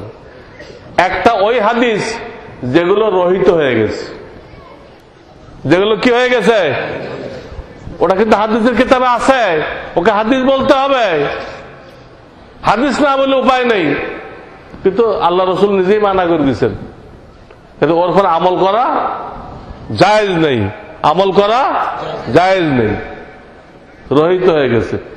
ওটাকে হাদিস বলা যাবে, কিন্তু কি বলা যাবে না? কি বলা যাবে না? সুন্নত বলা যাবে না। যেমন আমি একটু আগে বললাম যে চা খাইলে উযু করতে হবে, চা খাইলে উযু করতে হবে, এটা হাদিস, কিন্তু এটা কি না? সুন্নত না। রাসূলুল্লাহ পরবর্তী জীবনে পাকানো অনেক জিনিস খাইছেন, কিন্তু উযু করেন নাই। তো এই একরকম হয়ে গেল। দ্বিতীয় ওই হাদিস যেগুলো রাসূলুল্লাহ করছেন, কিন্তু ওটা রাসূলের সাথে সীমিত, খাস, রাসূলের সাথে কি খাস। যেমন তিনি একসাথে অনেকগুলো বিবি রাখছিলেন আল্লাহর হুকুমে, তিনি আল্লাহর হুকুমে অনেকগুলো বিবি রাখছিলেন, কিন্তু আমাদের জন্য কোরআনে আসছে ফানকিহু মা তাবা লাকুম মিনান নিসাই মাসনা ওয়া সুলাসা ওয়া রুবা। আমাদের জন্য সর্বোচ্চ 1, 2, 3, 4 পর্যন্ত আল্লাহ অনুমতি দিছে, কিন্তু পাইকারি না, শর্ত আছে। আপনার শারীরিক শক্তি থাকতে হবে 1 নম্বর। আর্থিক ওই 4 বিবির খাওয়ানোর, 4 বিবি তাদের বাচ্চা কাচ্চা এদের খাওয়ানোর খরচ থাকতে হবে। 3 নম্বর, এই সব বিবির মধ্যে আপনি ইনসাফ কায়েম করবেন। সব বিবির মধ্যে কি করবেন? ইনসাফ কায়েম করবেন। একজনে দিলেন 500 টাকার শাড়ি, আর একজনে দিলেন 1000 টাকা দামের শাড়ি, তা চলবে না। একই টাকা দিতে হবে এবং তাদের কাছে রাত্রি যাপন সমানভাবে করতে হবে। হযরত মাওলানা আশরাফ আলী থানভী নাম শুনছেন আপনারা? গত শতাব্দীর মুজাদ্দিদ ছিলেন। ওনার কাছে যদি ওনার 2 বিবি ছিল, প্রথম বিবি মাজুর হয়ে গেছিল, তখন তিনি অপারগ হয়ে 8টা বিবাহ করছিলেন। তো ওনার দরবারে কিনে হোক বা হাদিয়া হোক 2টা তরমুজ যদি আসতো, 2টা তরমুজ, তা আমাদের বুদ্ধিতে কি কয়, ঠিক আছে 2টা 2 ঘরে দিয়ে দাও, 2টা। কিন্তু উনি তা করেন নাই। উনি দেখলেন যে এটা করলে ইনসাফ হবে না, উনি দুটারে মাঝখান থেকে কাটছেন। এটা 2টা তরমুজ তো, 2টারে কি করছেন? মাঝখান থেকে কাটছেন। কেটে এটার অর্ধেক ওটার অর্ধেক 1 বিবির ঘরে পাঠাইছেন। আর যে 2 পিস রয়ে গেল ওটা আর 1 বিবির ঘরে পাঠাইছে। একটা আস্থা পাঠায় নাই, কিন্তু আস্থা পাঠালে কি সমস্যা হয়তো? দেখতে তো 2টা একরকম, কিন্তু তাহলে একটা হয়তো খুব সুস্বাদু আর একটা একদম কোনো স্বাদ নেই, স্বাদও নেই, গন্ধও নেই। তো ওই বিবির লস হবে না? কিভাবে ইনসাফ কায়েম করছে? এই শর্ত সাপেক্ষে আমাদের জন্য 4টে পর্যন্ত অনুমতি আছে। কিন্তু রাসূল কি 4টে পর্যন্ত ছিল না আরো বেশি ছিল? এটা কোরআনেও আছে, হাদিসেও আছে। কিন্তু এই হাদিসগুলো রাসূলের সাথে খাস, আমাদের জন্য জায়েজ নেই। এটা হাদিস, হাদিসে যেহেতু আছে এটা হাদিস, কিন্তু এটা কি না? সুন্নত না। আপনি বলতে পারবেন না যে 11টা বিয়ে করা সুন্নত। আহলুল হাদিসের কিতাবে কিন্তু লেখা আছে 11টা বিয়ে করা সুন্নত। ওই হাদিস নিয়ে যারা ফেতনা করে ওদের কিতাবে কিন্তু লেখা আছে 11টা বিয়ে করা সুন্নত। এই হলো 2য় প্রকার হাদিস, হাদিস কিন্তু রাসূলের সাথে খাস, এরপরে আমল করা আমাদের জন্য জায়েজ নেই। 3 নম্বর, ওই হাদিস যেটা নবীজি জীবনে 1-2 বার করছেন, বিশেষ একটা হিকমতের কারণে। নবীজি 1-2 বার করছেন, কি জন্য? বিশেষ একটা হিকমতের জন্য। যেমন তিনি 1 বার দাঁড়ায় পেশাব করছেন, কি জন্য? ওখানে জায়গাটা এরকম ছিল যে বসলে কাপড় নষ্ট হয়ে যায়, বসলে কি হয়ে যায়। তো এরকম জায়গায় আপনি কি করবেন? এয়ারপোর্টে গেছেন, সব কমোড, কথার কথা, এগুলো লোকেরা নষ্ট করে রাখছে, বসা দিতে না, পানি পুনি ফেলে নষ্ট করে রাখছে। আপনি জাবড়ায় বসেন তো সব কাপড় তো নষ্ট হয়ে যাবে, তো বাধ্য হয়ে আপনার কাপড় পাক রাখার জন্য কি করতে হবে? তো এটা নিষেধ না। এরকম ঠেকার সময় জায়েজ, এই জায়েজ বোঝানোর জন্য নবীজি 1 বার কি করছেন? খাড়ায় পেশাব করছেন 1 বার। একবার যেহেতু করছেন, সারা জীবন করেন নাই, দেখে কি বলা যাবে না? বৈধ বলা যাবে, বৈধ, জায়েজ, প্রয়োজনের সময় জায়েজ, কিন্তু সুন্নত বলা যাবে না। 1 বার তিনি এক নাতিন কোলে কান্দে করে নিয়ে আসলেন, আরে নামাজ পড়াইলেন। নাতিন কান্দে করে কি করলেন? নামাজ পড়াইলেন। এটা হাদিস, কিন্তু কি না? সুন্নত। এটা উম্মতকে বোঝানোর জন্য। কোন সময় যদি বাচ্চা কাচ্চা নিয়ে ঠেকায় পড়ো, কোলের তো নামানো যাইতেছে না, তো কতটুক করতে পারবা? বাচ্চা কোলে নিয়ে কতটুক ছাড় আছে? এটুক বোঝানোর জন্য তিনি নাতিন কান্দে নিয়ে কি করলেন? নামাজ পড়লেন।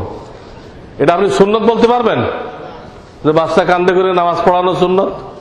তাহলে যত মসজিদের ইমাম আছে সব বাচ্চা কান্দে করে আসতে হবে।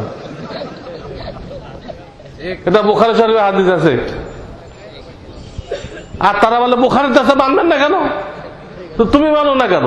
তুমি বাচ্চা কান্দে করে আনো না কেন? বুখারীর কাছে মানবেন না কেন? তুমি তো মানো না, তুমি বাচ্চা কান্দে করে আসো না কেন? তারপরে দেখেন আরো হাদিস দেখেন, হযরত ওয়াইল ইবনে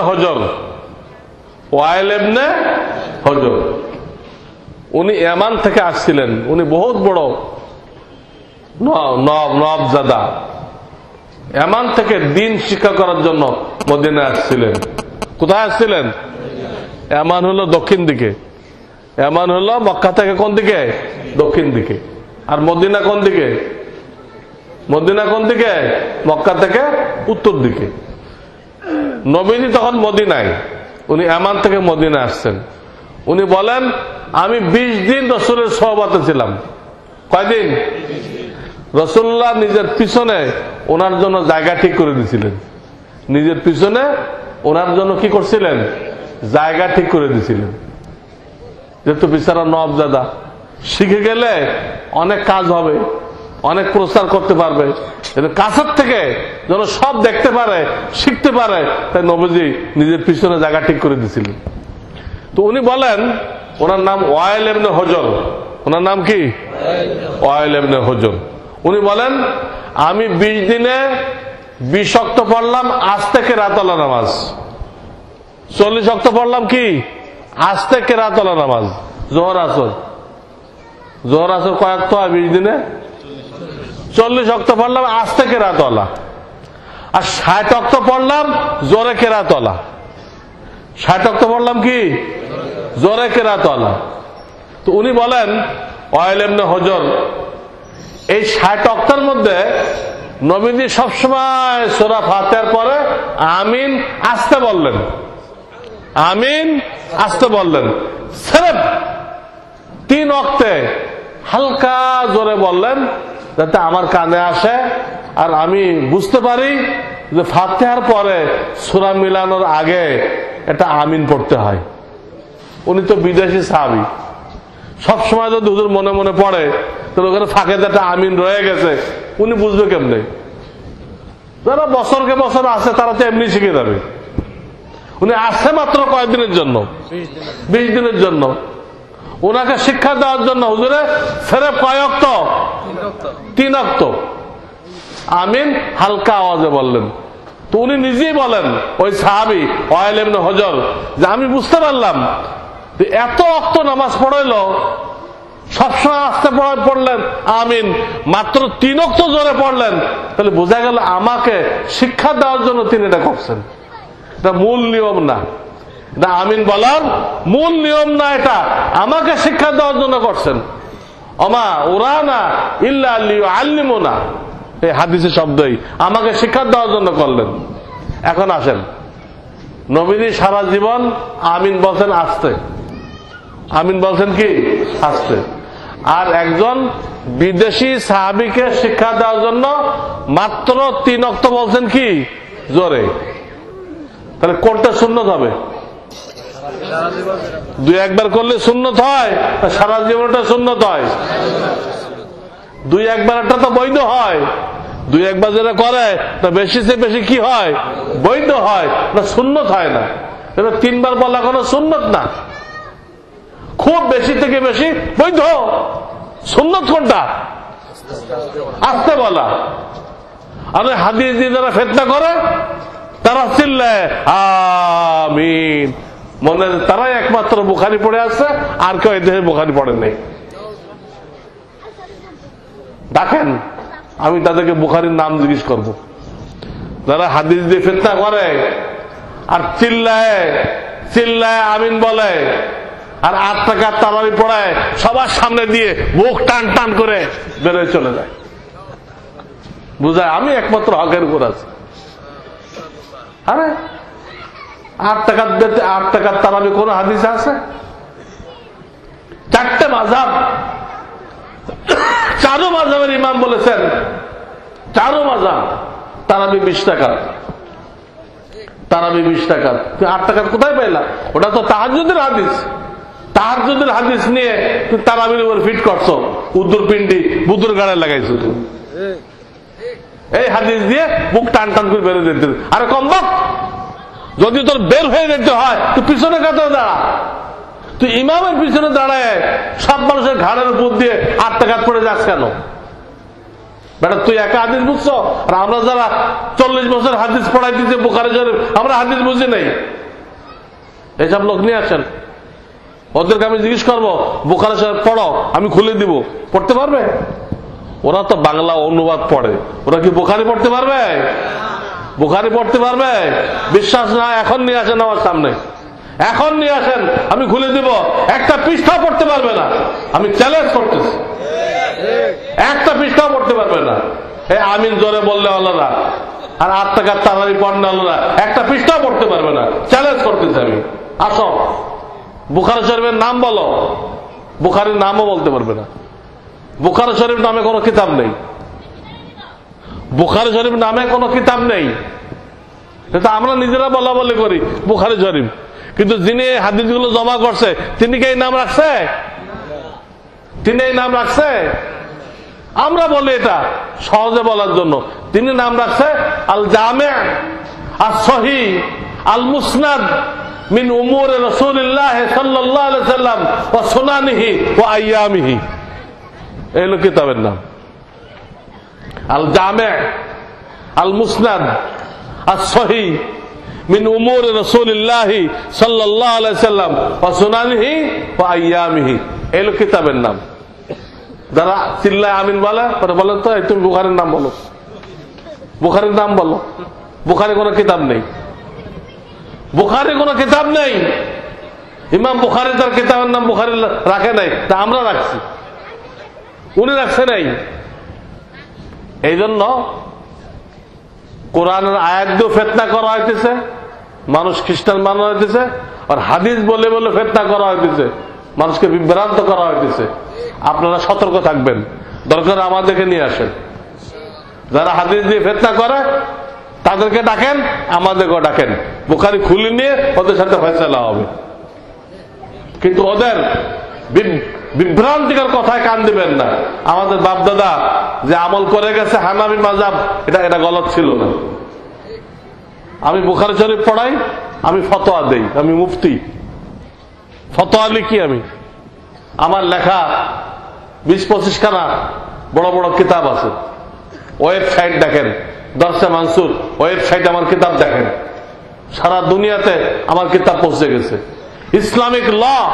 ইসলামিক লর উপরে এদেশে আল্লাহ আমাকে দিয়ে প্রথম বাংলাতে কিতাব লেখাইছেন, ইসলামিক ল। ওটার নাম হল ফতোয়া রহমানিয়া, 2 ভলিউমে 1000 পৃষ্ঠার কিতাব। তাদের যারা গোমরা করে, বিভ্রান্তিকের কথা বলে, তাদের সাথে আপনারা কথা বলে পারবেন না, আমাদেরকে ডাকেন, আমাদেরকে ডাকেন, ওদের খবর হয়ে যাবে ইনশাআল্লাহ। খবর না, কবর হয়ে যাবে।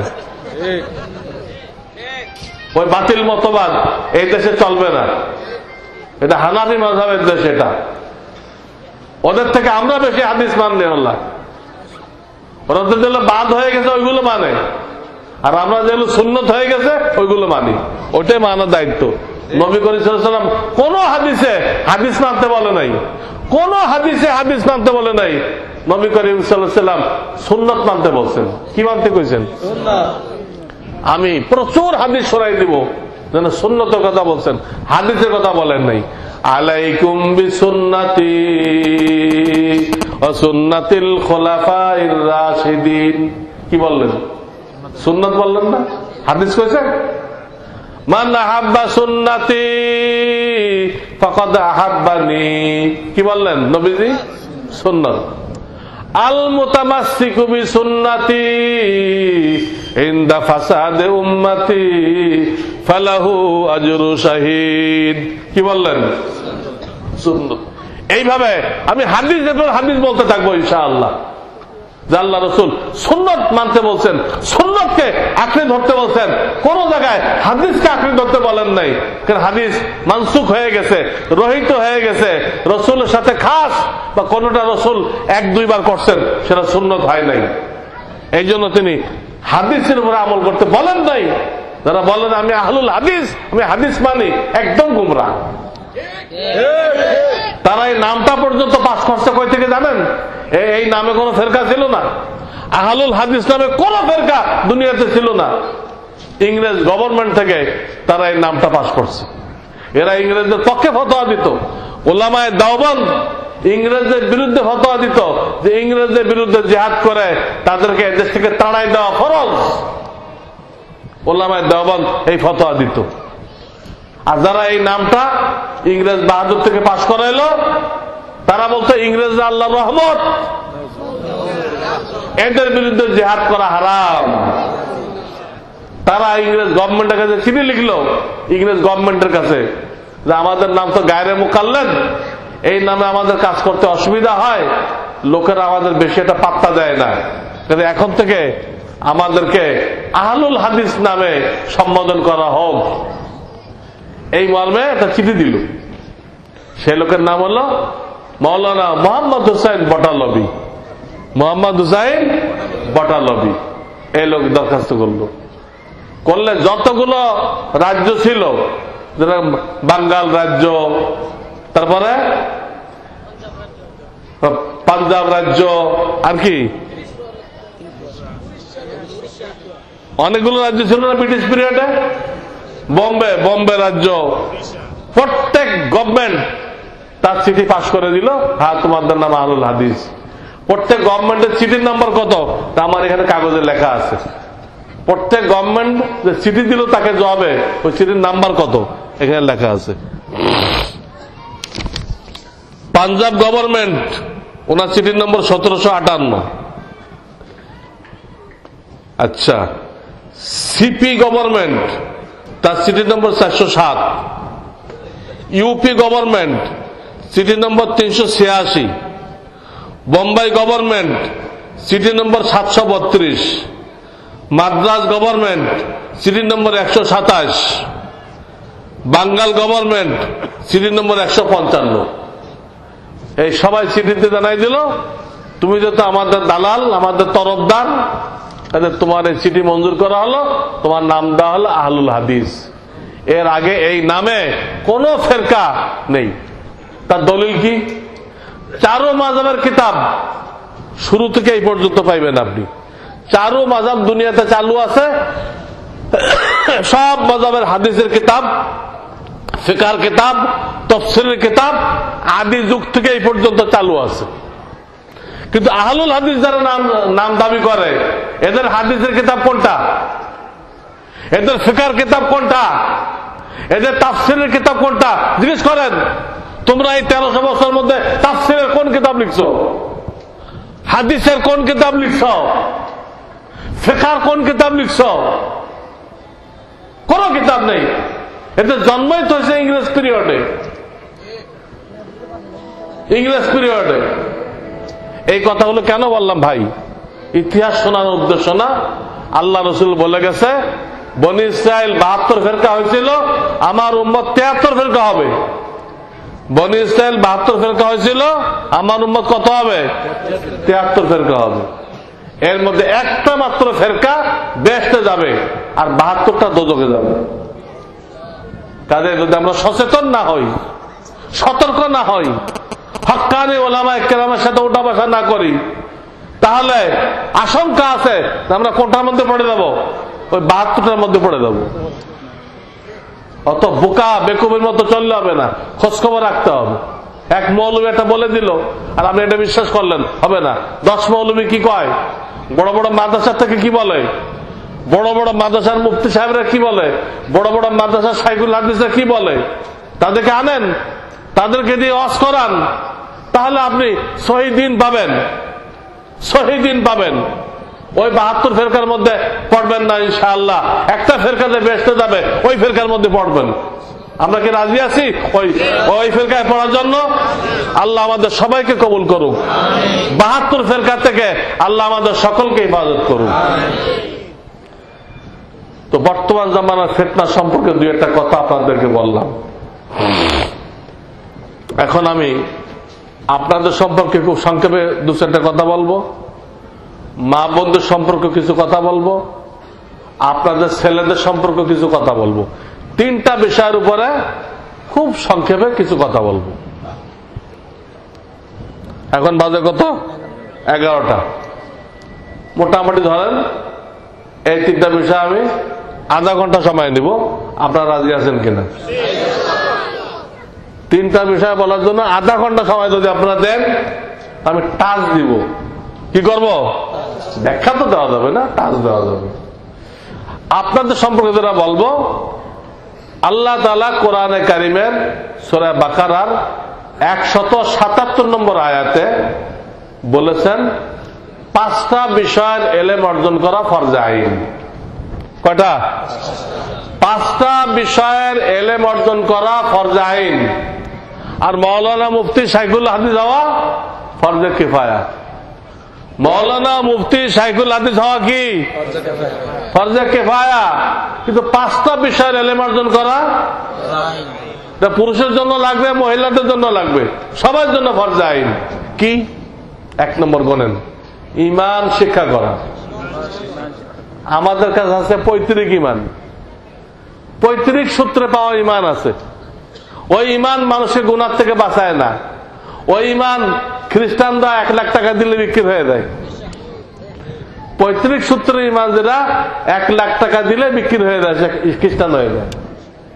কিন্তু যদি আপনি ঈমানের জন্য মেহনত করেন, কেমনে মেহনত করতে হবে? ঈমানের দাওয়াত দিতে হবে, দাওয়াত ও তাবলীগে সময় লাগাইতে হবে, তখন যে ঈমান হবে। ওটা 1 লাখ কেন, 1 কোটি কেন, এরকম 10 দুনিয়া যদি দেয়, আপনার ঈমান কিনতে পারবে না, আপনার ঈমান কিনতে পারবে না।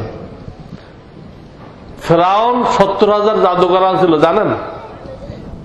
ফেরাউন মুসা আলাইহিস সালামের সাথে মোকাবেলা করার জন্য কত জাদুকর ছিল?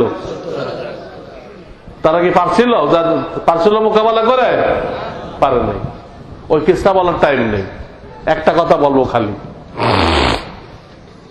তারা দেখলো যে মুসা আলাইহিস সালাম সত্যিকার আল্লাহর নবী, তাদের বুঝ হয়ে গেছিল। তারা 70,000 সবগুলো ঈমান আনছে। আমান্না রব্বে মুসা ওয়া হারুন, এই কথা বললো। তখন ফেরাউন সাংঘাতিক রাগ হলো, আমি তোমাদেরকে হায়ার করে আনলাম, আর আমাকে জিজ্ঞেস না করে তোমরা মুসার দলে চলে গেলে, তোমাদের সবগুলোরে আমি ডাইন হাত আর বাম পাও কাটবো, কাটে বড় বড় লম্বা লম্বা খেজুর গাছের আগায় তোমাদেরকে আমি শুলের উপরে চড়াবো। শুলে চড়ানো বোঝেন না? গাছের সাথে পেরেক মারে, এটা করবো। সুম্মা লা উসাল্লিবান্নাকুম ফি জুযুইন নাখল। তখন এই 70,000 জাদুকর বলল, আপনার যা খুশি তাই করেন, আমরা ঈমান আনছি তো আনছি। কোরআন আয়াত, ফাকজি মা আনতা কাজ, ফাকজি মা আনতা কাজ, যা বলে তাই করো, আমরা ঈমান আনছি তো ঈমান আনছি। এই 70,000 জাদুকরকে যারা মুমিন হয়ে গেছিল, মুসা আলাইহিস সালাম ধর্ম গ্রহণ করছিল, ঈমান আনছিল, এদের সবগুলোকে শুনে দেওয়া হয়েছে, কিন্তু একটাও ঈমান থেকে ফেরে নাই। কেন? ওরা পৈতৃক সূত্রে ঈমানদার ছিল না, ওরা বুঝে শুনে, হক বাতিল বুঝে শুনে ঈমান আনছিল। কাজে আমাদের পয়লা কাজ কি? ঈমান শিখতে হবে। ব্যাখ্যা দেওয়ার সময় নেই। আমার লেখা কিতাবুল ঈমান এই আমার মসজিদে পাওয়া যায়, কিতাবুল বাংলাতে। এটা পড়েন, ঘরে ঘরে তালিম করেন, ইনশাআল্লাহ ঈমান কি জিনিস এটা আপনাদের বুঝে আসবে। ঈমানের দাওয়াত দেন, আপনার ঈমান আল্লাহ পাথর থেকে শক্ত করে দিবে, পাহাড়ের থেকে মজবুত করে দিবে। পাহাড় হেলে যাবে, আপনাকে হেলানো যাবে না। এত মজবুত ঈমান আল্লাহ আপনাকে দান করবেন ইনশাআল্লাহ। ঈমান এত বড় দৌলত, কারো কাছে যদি শুধু ঈমান থাকে, সে একদিন না একদিন বেহেশতে যাবেই। আর যদি কারোর ঈমান আল্লাহর দরবারে গৃহীত না হয়, কারোর ঈমান যদি আল্লাহর দরবারে কবুল না হয়, সে যত বড় নামাজি হোক, রোজাদার হোক, লাখ কোটি টাকা আল্লাহর রাস্তায় দান করুক, কোনো কিছু কোনো কাজে আসবে না। ঈমান যদি না টেকে, ঈমান যদি আল্লাহর দরবারে সহি না হয়, তার কোনো আমল কাজে লাগবে না। তাহলে 1 নম্বর কাজ কি? অন্তরের বিশ্বাস, ঈমান। এই ঈমানটাকে শিখতে হবে। আমরা শিখি নাই, আমরা গরু গোশত খেয়ে মুমিন হয়েছি, গরু গোশত খেয়ে কি হয়েছি? এটা হবে না। 2 নম্বর কাজ, ওই আয়াতে করলেন না 5টা বিষয় আছে, সূরা বাকারার 177 নম্বর আয়াত। 2 নম্বর কাজ হলো আমরা যে নামাজ, রোজা, হজ, যাকাত এগুলোর নাম ইবাদত করি না, এগুলো সুন্নত তরিকায় করতে হবে। এখন আমরা আজান দিচ্ছি, কিন্তু প্রায় মসজিদের আজান সুন্নত তরিকা হইতেছে না। ইকামত দিচ্ছি, ইকামত সুন্নত তরিকা হইতেছে না। নামাজ পড়তেছি, সুন্নত তরিকা হইতেছে না। যেমন দেখেন, নামাজে হাত তুলতে হয় এইভাবে, কান বরাবর হাত তুলতে হয়। কিভাবে দেখছেন? আমার হাত দেখছেন? এইভাবে তুলতে হয়। আমরা কি এইভাবে তুললি? হ্যাঁ, আমরা তুললে এইভাবে বা এইভাবে। সারারে কান ধরে উঠাইছিল। আর কেউ কেউ আছে সাপের ফনা, সাপের ফনা, সব ভুল। নবীজি যখন মেরাজ থেকে আসলেন, মেরাজ থেকে তার পরের দিন আল্লাহ জিবরাইল আলাইহিস সালামকে পাঠায় 1 ওয়াক্ত না 2 ওয়াক্ত না 10 ওয়াক্ত নামাজের ট্রেনিং দেওয়া হইলেন। কয় ওয়াক্ত? 10 ওয়াক্ত নামাজের ট্রেনিং দেওয়া হইলেন। এই নামাজ শিখতে হবে। আমাদের বিয়ে শাদীর মধ্যে সুন্নত নেই। আমাদের জীবনের শেষ পর্ব কাফন দাফন, ওইখানে কি নেই? সুন্নত নেই। কাফন দাফনে সুন্নত আছে? হাদিস কোরআন আছে যে মুর্দাকে শর্ট টাইমে কবরে দাফন করো, মুর্দাকে শর্ট টাইমে কবরে কি করো? দাফন করো। শর্ট টাইমে। আমরা কি শর্ট টাইমে করি? সকালে গোসল দিছে, আর জানাজা দিবে কখন? জুমার নামাজ পড়ে। তো শর্ট টাইমে হয়েছে? আরে বলে শর্ট টাইমে হয়েছে? আমাদের সব ভুলে ভরা। এই ওয়াজ মাহফিল কি জন্য? ভুলগুলো ঠিক করার জন্য। আমাদের মধ্যে কি কি ভুল আছে ঠিক করার জন্য ওয়াজ মাহফিল। খালি আমি জান্নাত জাহান্নামের কিস্সা কয়ে গেলাম, আর বিলকিসের কিস্সা কয়ে গেলাম, আর আপনার সুবহানাল্লাহ বললে বাড়ি চলে গেলেন, হলো না? বিলকিসের কিস্সা শুনে খুব খুশি হয়ে গেলেন, কিছুই সহি হলো না। কবর মুমিনের জন্য জান্নাতের বাগান। কবর মুমিনের জন্য কি? শর্ট টাইমে দাফন করতে হবে। আমরা দেরি করি, এটা নাজায়েজ কাজ। কবরে রাখতে হবে সম্পূর্ণ ডাইন কাতে। কিভাবে রাখতে হবে? জীবিত মানুষ যেভাবে ডাইন কাতে শোয়, তার সিনাও কিবলার দিকে, চেহারাও কিবলার দিকে, মুর্দাকে এইভাবে রাখতে হবে। কবর ওইভাবে খুঁজতে হবে।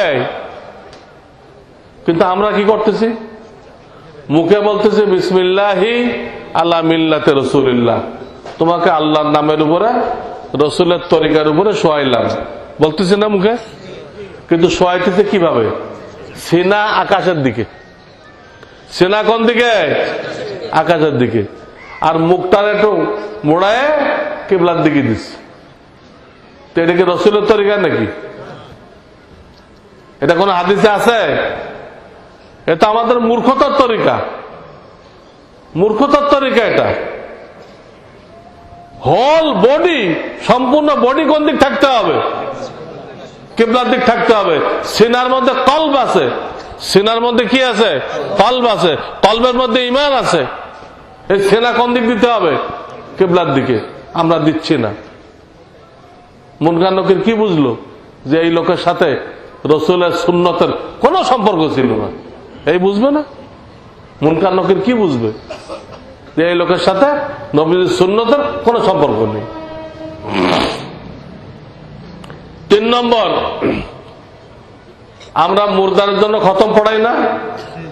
পড়াই। কিছু টাকা পয়সা দেয় কিনা? কিন্তু কোন মুফতি থেকে তাহকিক করছেন সব পৌঁছানোর জন্য খতম পড়াইলে টাকা পয়সা দেওয়া যাবে কিনা, এতে বাপ মায়ের সব পাবে কিনা, তাহকিক করছেন, যাচাই করছেন কোন জায়গা থেকে? যাচাই করেন। দুনিয়ার জন্য খতম পড়াইলে টাকা পয়সা দেওয়া যায়। আপনি অসুস্থ, খতম পড়াইলেন। আপনার ব্যবসায় বরকত খতম পড়াইলেন, টাকা পয়সা দেওয়া নেওয়া যাবে, কিন্তু আপনার আব্বা মা রুহে সব পৌঁছাইবেন। এখানে টাকা দেওয়াও হারাম, আমি নিলাম, আমার নেওয়াটাও হারাম। মাঝখান দিয়ে বাপ মার জন্য যে বকশি দিলেন, কিচ্ছু পাইল না, বাপ মা কিছুই পাইল না। এগুলো জানতে হবে না, কতদিন অন্ধকারে থাকবেন। এই জন্য পয়সা দিয়ে সব রেসানি করবেন না। মাদ্রাসায় খবর দিবেন, হুজুর আমার আব্বার জন্য একটা খতম পড়াই দেন, হুজুররা আল্লাহ রাস্তা পড়ে দিবে।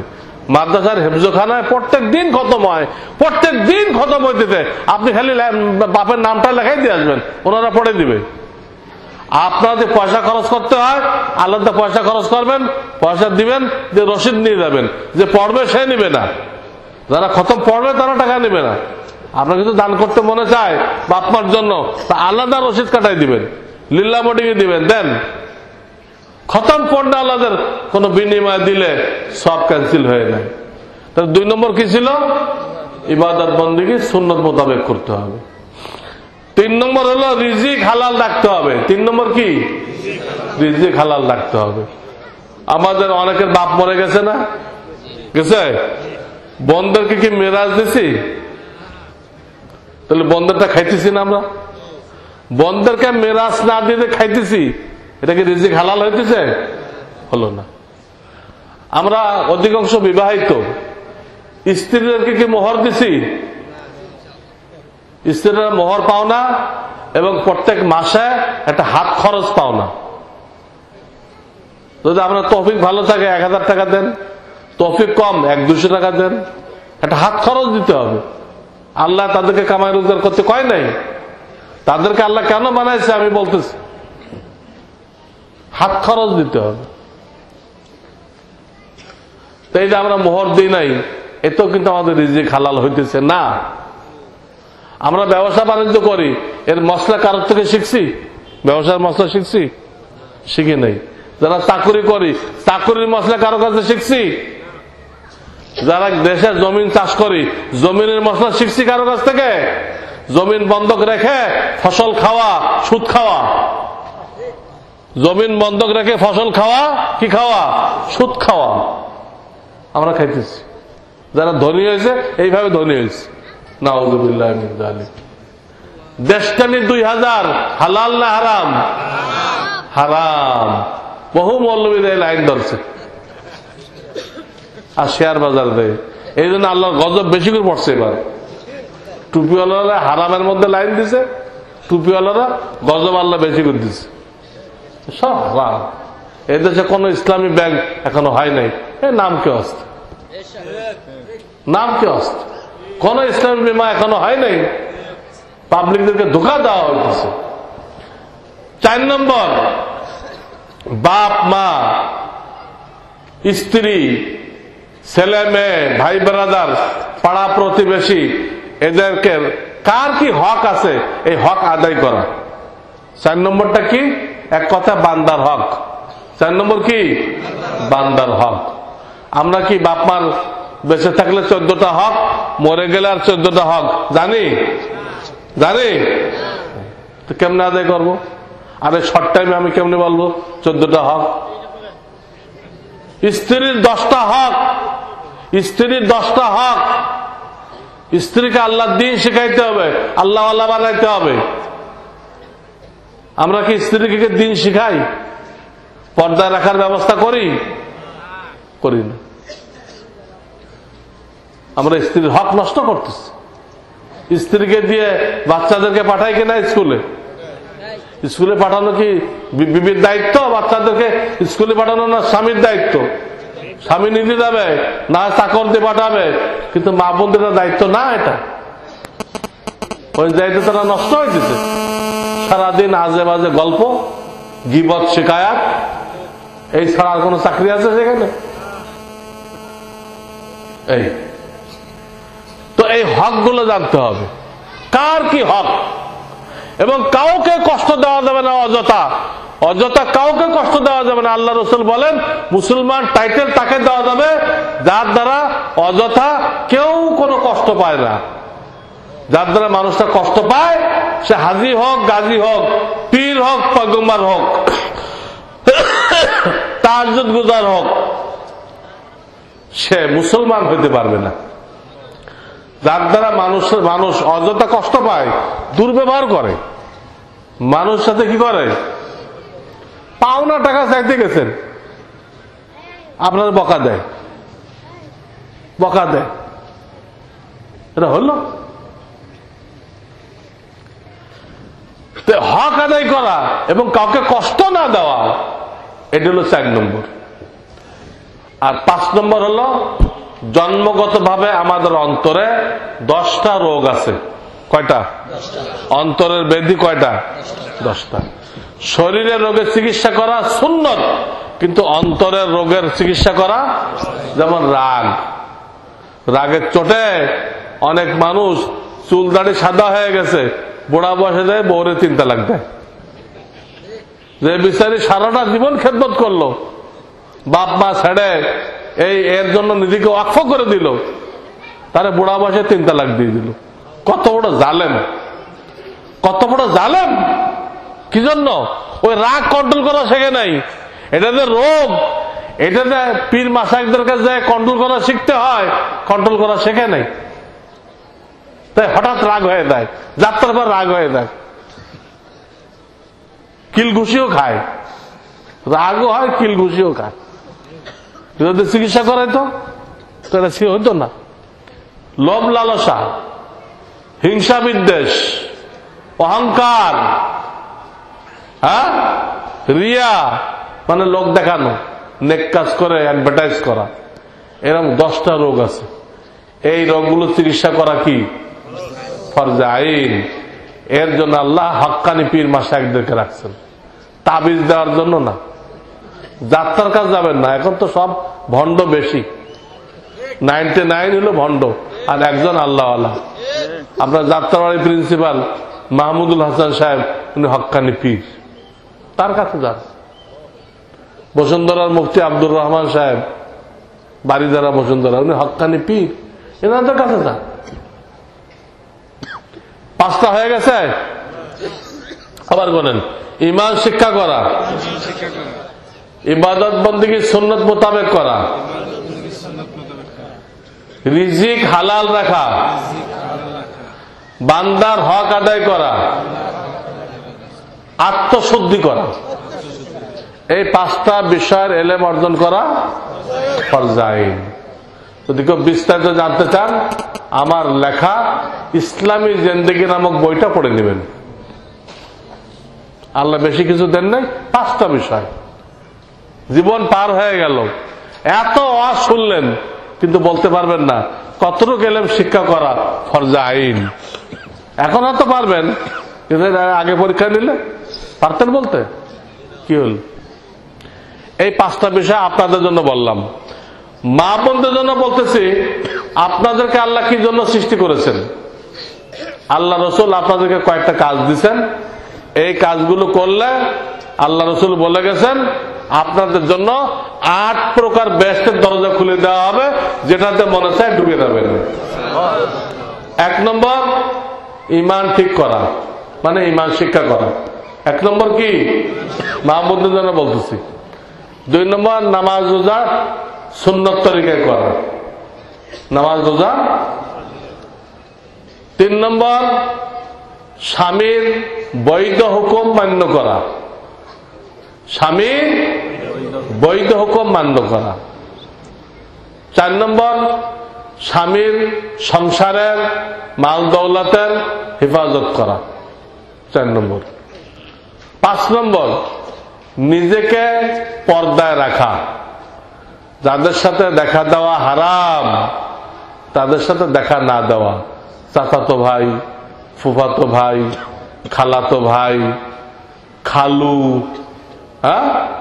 দুলা ভাই, দেবর, ভাসুর, এদের সাথে দেখা দেওয়া হারাম। আপন শ্বশুর ছাড়া আর কত রকম শ্বশুর আছে না, মামা শ্বশুর, অমুক শ্বশুর, তমুক শ্বশুর, এদের সাথে দেখা দেওয়া জায়েজ নেই। এই হলো নিজেকে পর্দায় রাখার অর্থ। 4 নম্বর এই আসল কাজ মা বোনদের, সন্তানদেরকে মানুষ বানানো। 6 নম্বর কি? সন্তানদেরকে এক এক দিন এক একটা আয়াত শিখাবে, নবীদের এক একটা সুন্নত শিখাইবে। একটা আয়াত একটা সুন্নত। মায়ের আঁচলের নিচে বড় হয় না? বাচ্চারা মায়ের আঁচলের নিচে বড় হয় না? একটা সুন্নত শিখানো কি কঠিন? খাইতে পারছে, আজকে শিখালো বাবা দস্তরখান বিষয়ে খানা খাওয়া সুন্নত। কালকে শিখালো বাবা খাওয়ার আগে দুনু হাত কবজি সহ ধোয়া সুন্নত, দুনু হাত। পরশু শিখাইল বিসমিল্লাহি ওয়া আলা বারাকাতিল্লাহ পড়ে খাওয়া শুরু করা সুন্নত। তারপরের দিন শিখাইল ডাইন হাত দিয়ে খাওয়া সুন্নত। এইভাবে একটা একটা সুন্নত শিক্ষা দেওয়া কঠিন বলেন তো? দেখেন মা বোনদের কত বড় দায়িত্ব মানুষ তৈরি করা। সন্তান তো সবাই জন্ম দিচ্ছে, এই সন্তানগুলো শয়তান না হয়, সন্তানগুলো শয়তান না হয়, মানুষ হয়। এই মানুষ তৈরি করার বেসিক দায়িত্ব মা বোনদের উপরে।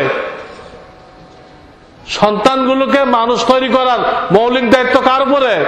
কারণ পুরুষরা বাইরে বাইরে থাকে, তাদেরকে যদি চাকরিতে পাঠানো হয়, বেরাকের চাকরি আর অমুক চাকরি, ইহুদি খ্রিস্টানরা আমাদের সরকারকে দিয়ে ছলে বলে কৌশলে বেশি বেশি মা বোনদের কোটা বাড়াইতেছে, কোটা বাড়ায় ঘরের থেকে বের করতেছে। মা বোনদের যদি ঘর ছাড়া করা হয় তাহলে তার পেটের সন্তানগুলো মানুষ হবে কিভাবে?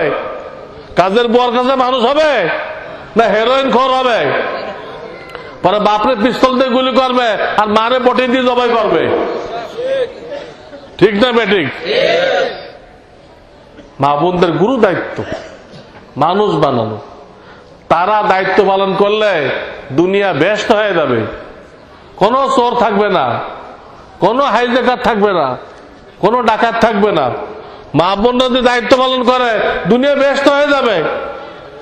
5 লাখ টাকা নিয়ে রাত 3টার সময় আপনি হাতে করে নিয়ে রাস্তাতে হাঁটবেন, কেউ ফিরেও তাকাবেন।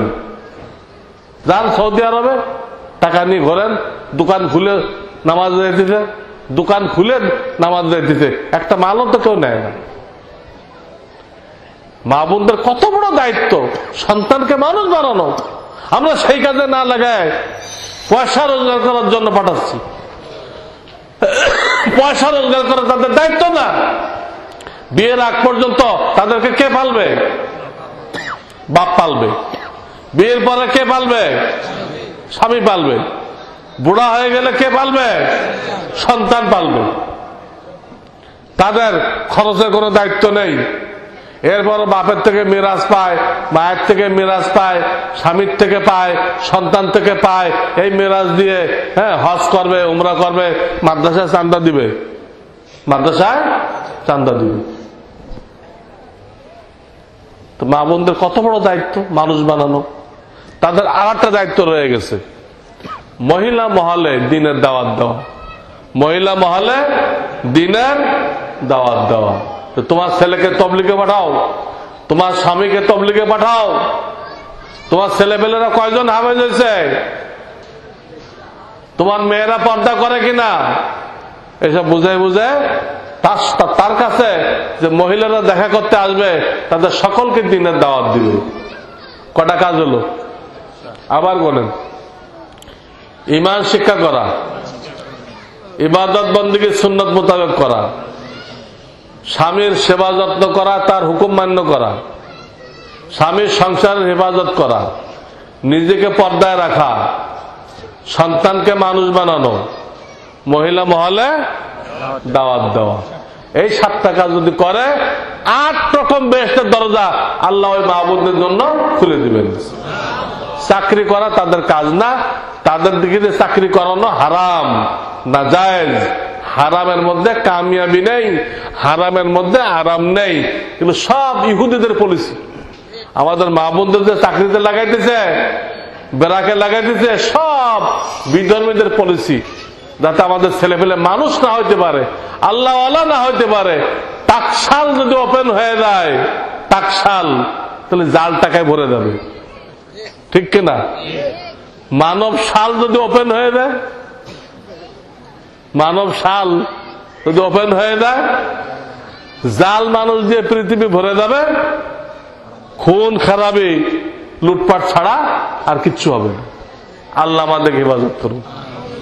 সর্বশেষ কথা, আল্লাহ আপনাদেরকে মাদ্রাসার দৌলত দান করছেন। এখানে বাইরের অনেক ছেলেমেলে পড়ে, এলাকার ছেলেমেলে কমই পড়ে। আমি দাওয়াত দিব, এই মাদ্রাসার 1 নম্বর সহযোগিতা সন্তান দেওয়া। 1 নম্বর সহযোগিতা কি? সন্তান দেওয়া 1 নম্বর। 2 নম্বর সহযোগিতা মাল দেওয়া। আল্লাহ কোরআনে বলেছেন, তোমাকে যে মাল আমি দিছি সব বিবি বাচ্চার জন্য রেখে আসে না, তোমার ভাগটা সাথে করে নিয়ে আসবা। কেমনে নিবেন? কেমনে নিবেন সাথে করে? কি টাকা বস্তায় ভরে কবরে দিয়ে দিবে আপনার কবরে? না, এই মসজিদ মাদ্রাসা দান করেন। আল্লাহ কোরআনে বলছেন, ওয়ালা তানসা নাসিবাকা মিনাদ দুনিয়া। হে মানুষ, দুনিয়া থেকে আসার আগে তোমার অংশটা সাথে নিয়ে আসতে ভুল করো না। সাথে নিবেন কেমনে? এই মাদ্রাসা কায়েম করার জন্য টাকা খরচ করতে হবে। আপনি মরে গেলে আপনার স্ত্রী ছেলে মেয়ে করবে, আপনি এই আশায় বসে থাকেন না, আপনারটা আপনি করে যান। আমার অনেক ইতিহাস জানা আছে, আমার অনেক ইতিহাস জানা আছে। আমার অনেক বন্ধু বান্ধব মারা গেছে কোটিপতি, যারা মারা যাওয়ার পরে কোটি কোটি টাকা রেখে গেছে, কিন্তু তার ছেলে মেয়েরা স্ত্রী ঋণ পরিশোধ করার দায়িত্ব নেয় নাই। তার ছেলে মেয়েরা ঋণ পরিশোধের দায়িত্ব, কারণ আমাদের টাকা নেই, কোটি কোটি টাকা রেখে গেছে, ঋণ শোধ করে নেই। কার ভরসা করেন? আর্থিক সহযোগিতা করবেন, মাসে মাসে বৎসরে একটা বড় অঙ্কের দিবেন। 3 নম্বর, আল্লাহর কাছে দোয়া করবেন, আল্লাহ এই মাদ্রাসাকে বড় মাদ্রাসা বানায় দাও, দাওরা হাদিস মাদ্রাসা বানায় দাও। কোন অসুবিধা আছে দোয়া করতে? 4 নম্বর, সব সময় মাদ্রাসার পক্ষে থাকবেন। অনেকে অনেক কথা বলবে, মাদ্রাসা সন্ত্রাসী হয়, জঙ্গি হয়, এগুলো মানবেন না। এগুলোতে মানবে তার ঈমান নষ্ট হয়ে যাবে। মাদ্রাসা জঙ্গি তৈরি হয়, সন্ত্রাসী কাজ হয়, এটাতে মানবে সে বেঈমান হয়ে যাবে। এটা তো ইহুদিদের শিখাই দেওয়া কথা। কাদের শিখাই দেওয়া কথা? সবসময় মাদ্রাসার পক্ষে থাকবেন। ইনশাআল্লাহ এই মাদ্রাসা দ্বারা ছেলে পেলে দিবেন, তারা দুনিয়াতেও সেবা পাবেন এবং কবরে প্রত্যেক দিন তাদের আমলনামায় সব যোগ হইতে থাকবে। প্রত্যেক দিন তাদের আমলনামায় কি হবে? সব যোগ হবে এবং তাদের কবর আযাব মাফ হয়ে যাবে। আর হাসরের ময়দানে তাদেরকে নূরের টুপি পরাই দেওয়া হবে, যার জ্যোতি সূর্যের জ্যোতি থেকে বেশি, এবং তার ছেলেকে জান্নাতের যত উপরে স্থান দেওয়া হবে। আপনি বাপ মা মূর্খ হইতে পারেন, আল্লাহ আপনাকেও ওই ছেলের সম্মানার্থে জান্নাতের অত উপরে স্থান দান করবেন। তাহলে আলেম বানাইলে দুনিয়া তো সেবা পাইলেন, সম্মান পাইলেন, কবর আযাব মাফ হয়ে গেল, কবরে প্রত্যেক দিন নেকি বাড়লো, হাসরের ময়দানে নেকির পাল্লা ভারী হয়ে গেল। আর আপনি আপনার ছেলে হাফেজ হইলে, আলেম হইলে, সে যত উপরে স্থান পাবে আপনিও সেখানে স্থান পাবেন। আর যদি কোরআন হাদিসের বিদ্যা না শিখায় আগে ক্যাট আর ডগ শেখানোর জন্য ব্যাকুল হয়ে যান, ক্যাট আর ডগ, এত পবিত্র হয়ে গেল ডগ।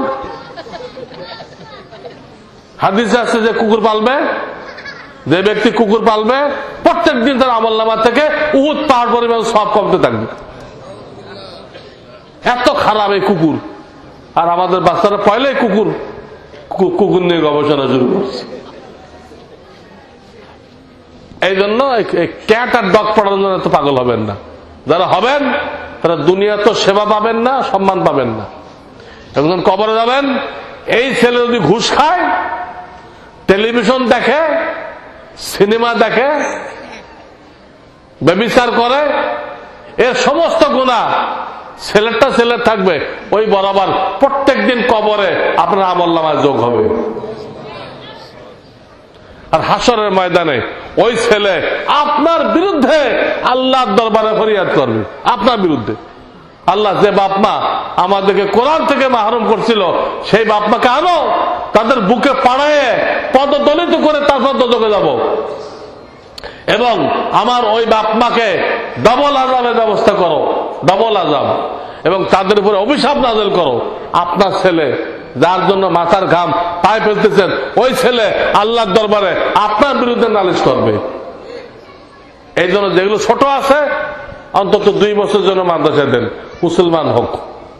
2 বছরের জন্য মাদ্রাসায় দেন, মুসলমান হোক। আপনার জানাজা যেন আপনার ছেলে পড়াইতে পারে, আপনার জানাজা যেন আপনার ছেলে পড়াইতে পারে। যদি মৌলানা মুফতি বানানোর হিম্মত না থাকে, ইমানি শক্তি না থাকে, 2 বছরের জন্য দেন, ইনশাল্লাহ নাস্তিক মুরতাদ হবে না। আর যেসব ছেলেমেলে বড় হয়ে গেছে এখন আর মাদ্রাসায় নিবে না, এগুলোকে মোবাইল মাদ্রাসায় দিয়ে দেন। বুঝছেন? মোবাইল মাদ্রাসা, দাওয়াত ও তাবলীগের মোবাইল মাদ্রাসায় চিল্লায় পাঠাই দেন, সাথে করে নিয়ে যান। ইনশাআল্লাহ ওখানে গেলেও দিন শিখবে, হাসরের ময়দানে আপনার বিরুদ্ধে অভিযোগ করবে না। তা আমি কোরআন হাদিস নিয়ে ফিতনা হইতেছে, এই ব্যাপারে আপনাদেরকে সতর্ক করছি। আপনাদের ফরজাইন এলেম কি বলে দিছি, মা বোনদের করণীয় বলে দিছি, ছেলেপেলেকে দিন শিখাইতে হবে, এটি হল মূল। আর মাদ্রাসা টিকায় রাখতে হবে। আল্লাহ রসুলের বাগান টিকায় না রাখলে গজব নাযিল হবে। আমরা কেউ আল্লাহর কাছে জবাবদিহি করতে পারবো না। 19 পারার প্রথম পৃষ্ঠা আয়াত নাযিল হয়েছে, ওয়াকালার রাসূলু ইয়া রাব্বি ইন্না কওমি ইত্তাখাযু হাযাল কুরআনা মাহজুরা। হে পরওয়ারদিগার, আমার উম্মতের এই লোকগুলো কোরআনের ব্যাপারে কোনো অবদান রাখে নাই, না ছেলে দিছে, না চান্দা দিছে, কিচ্ছু করে নাই। আল্লাহ রসুল যদি কারোর বিরুদ্ধে অভিযোগ করে, তার জন্য কে সুপারিশ করবে? করবে কেউ? খবরদার, রসুলের অভিযোগের মধ্যে আমরা কেউ না পড়ি। আল্লাহ তাআলা এইসব কথাগুলো মানার, আমল করার তৌফিক দান করেন। ওয়া আখিরু দাওয়ানা আনিল হামদুলিল্লাহি রাব্বিল আলামিন। এখন কেউ কিছু মাদ্রাসার জন্য দিতে চান, এখন যদি কেউ কিছু দিতে চান আমার এখানে পৌঁছাই দেন। এখন এই মুহূর্তে এখানে মারহাবা দিয়ে কাউকে জান্নাতে পাঠায়, কাউকে জাহান্নামে পাঠায় কোনো কালেকশন করা হয় না আমাদের এই মাদ্রাসায়। যখন শুনলেন যে আমাদের হিস্সা আমাদের নিয়ে যেতে হবে, তাহলে যে যা পারেন বিসমিল্লাহ বলে পকেটে হাত দেন, দিয়ে যে যা পারেন আমার টেবিলে পৌঁছাই দেন। এই 2-3 মিনিট সময় দিচ্ছি, এবার দোয়া হয়ে যাবে। 3 মিনিটের মধ্যে দিতে হবে, বা কিছু ছাত্র ভাইদের রুমাল নিয়ে যায়, তাও হইতে পারে। 3 মিনিটের মধ্যে ছাত্র ভাইরা রুমাল নিয়ে ঘুরে আসো। সবাই বিসমিল্লাহ বলে পকেটে হাত দেয়, সবাই আমাদের হুজুরও পকেটে হাত দেয়। যে যা পারি আল্লাহ বরকত দিবে, যে যা পারি আমরা রুমালের মধ্যে ফেলে। এদিকে রুমাল নিয়ে দাঁড়াও, আমাদেরকে রুমাল নিয়ে নেই। আরে রুমাল খোল না কেন?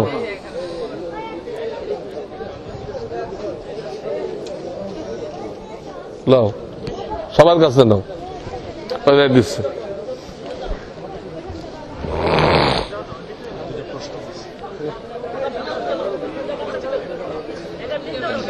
রুমালে দেন।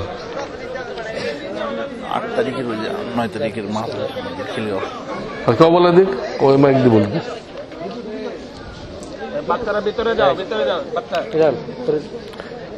নাবালেগ বাচ্চারা মা বোনদের কাছে যাও। যারা নাবালেগ আছো, ছোট আছো, মা বোনরাও কিছু দিতে চাইতেছে, ওটাও নিয়ে আসো।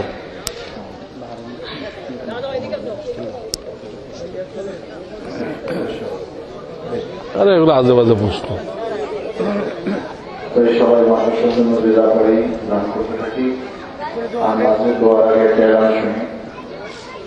আগামী শুক্রবার এবং শনিবার, আগামী শুক্রবার এবং শনিবার 8 ও 9 ফেব্রুয়ারি আমাদের শাহজাহানপুরের জরুরি মূর্ত সংঘ মাঠ, আমতলা মসজিদ। বাকিরা দূর সরে পড়েন, এক্ষুনি দেওয়া হবে।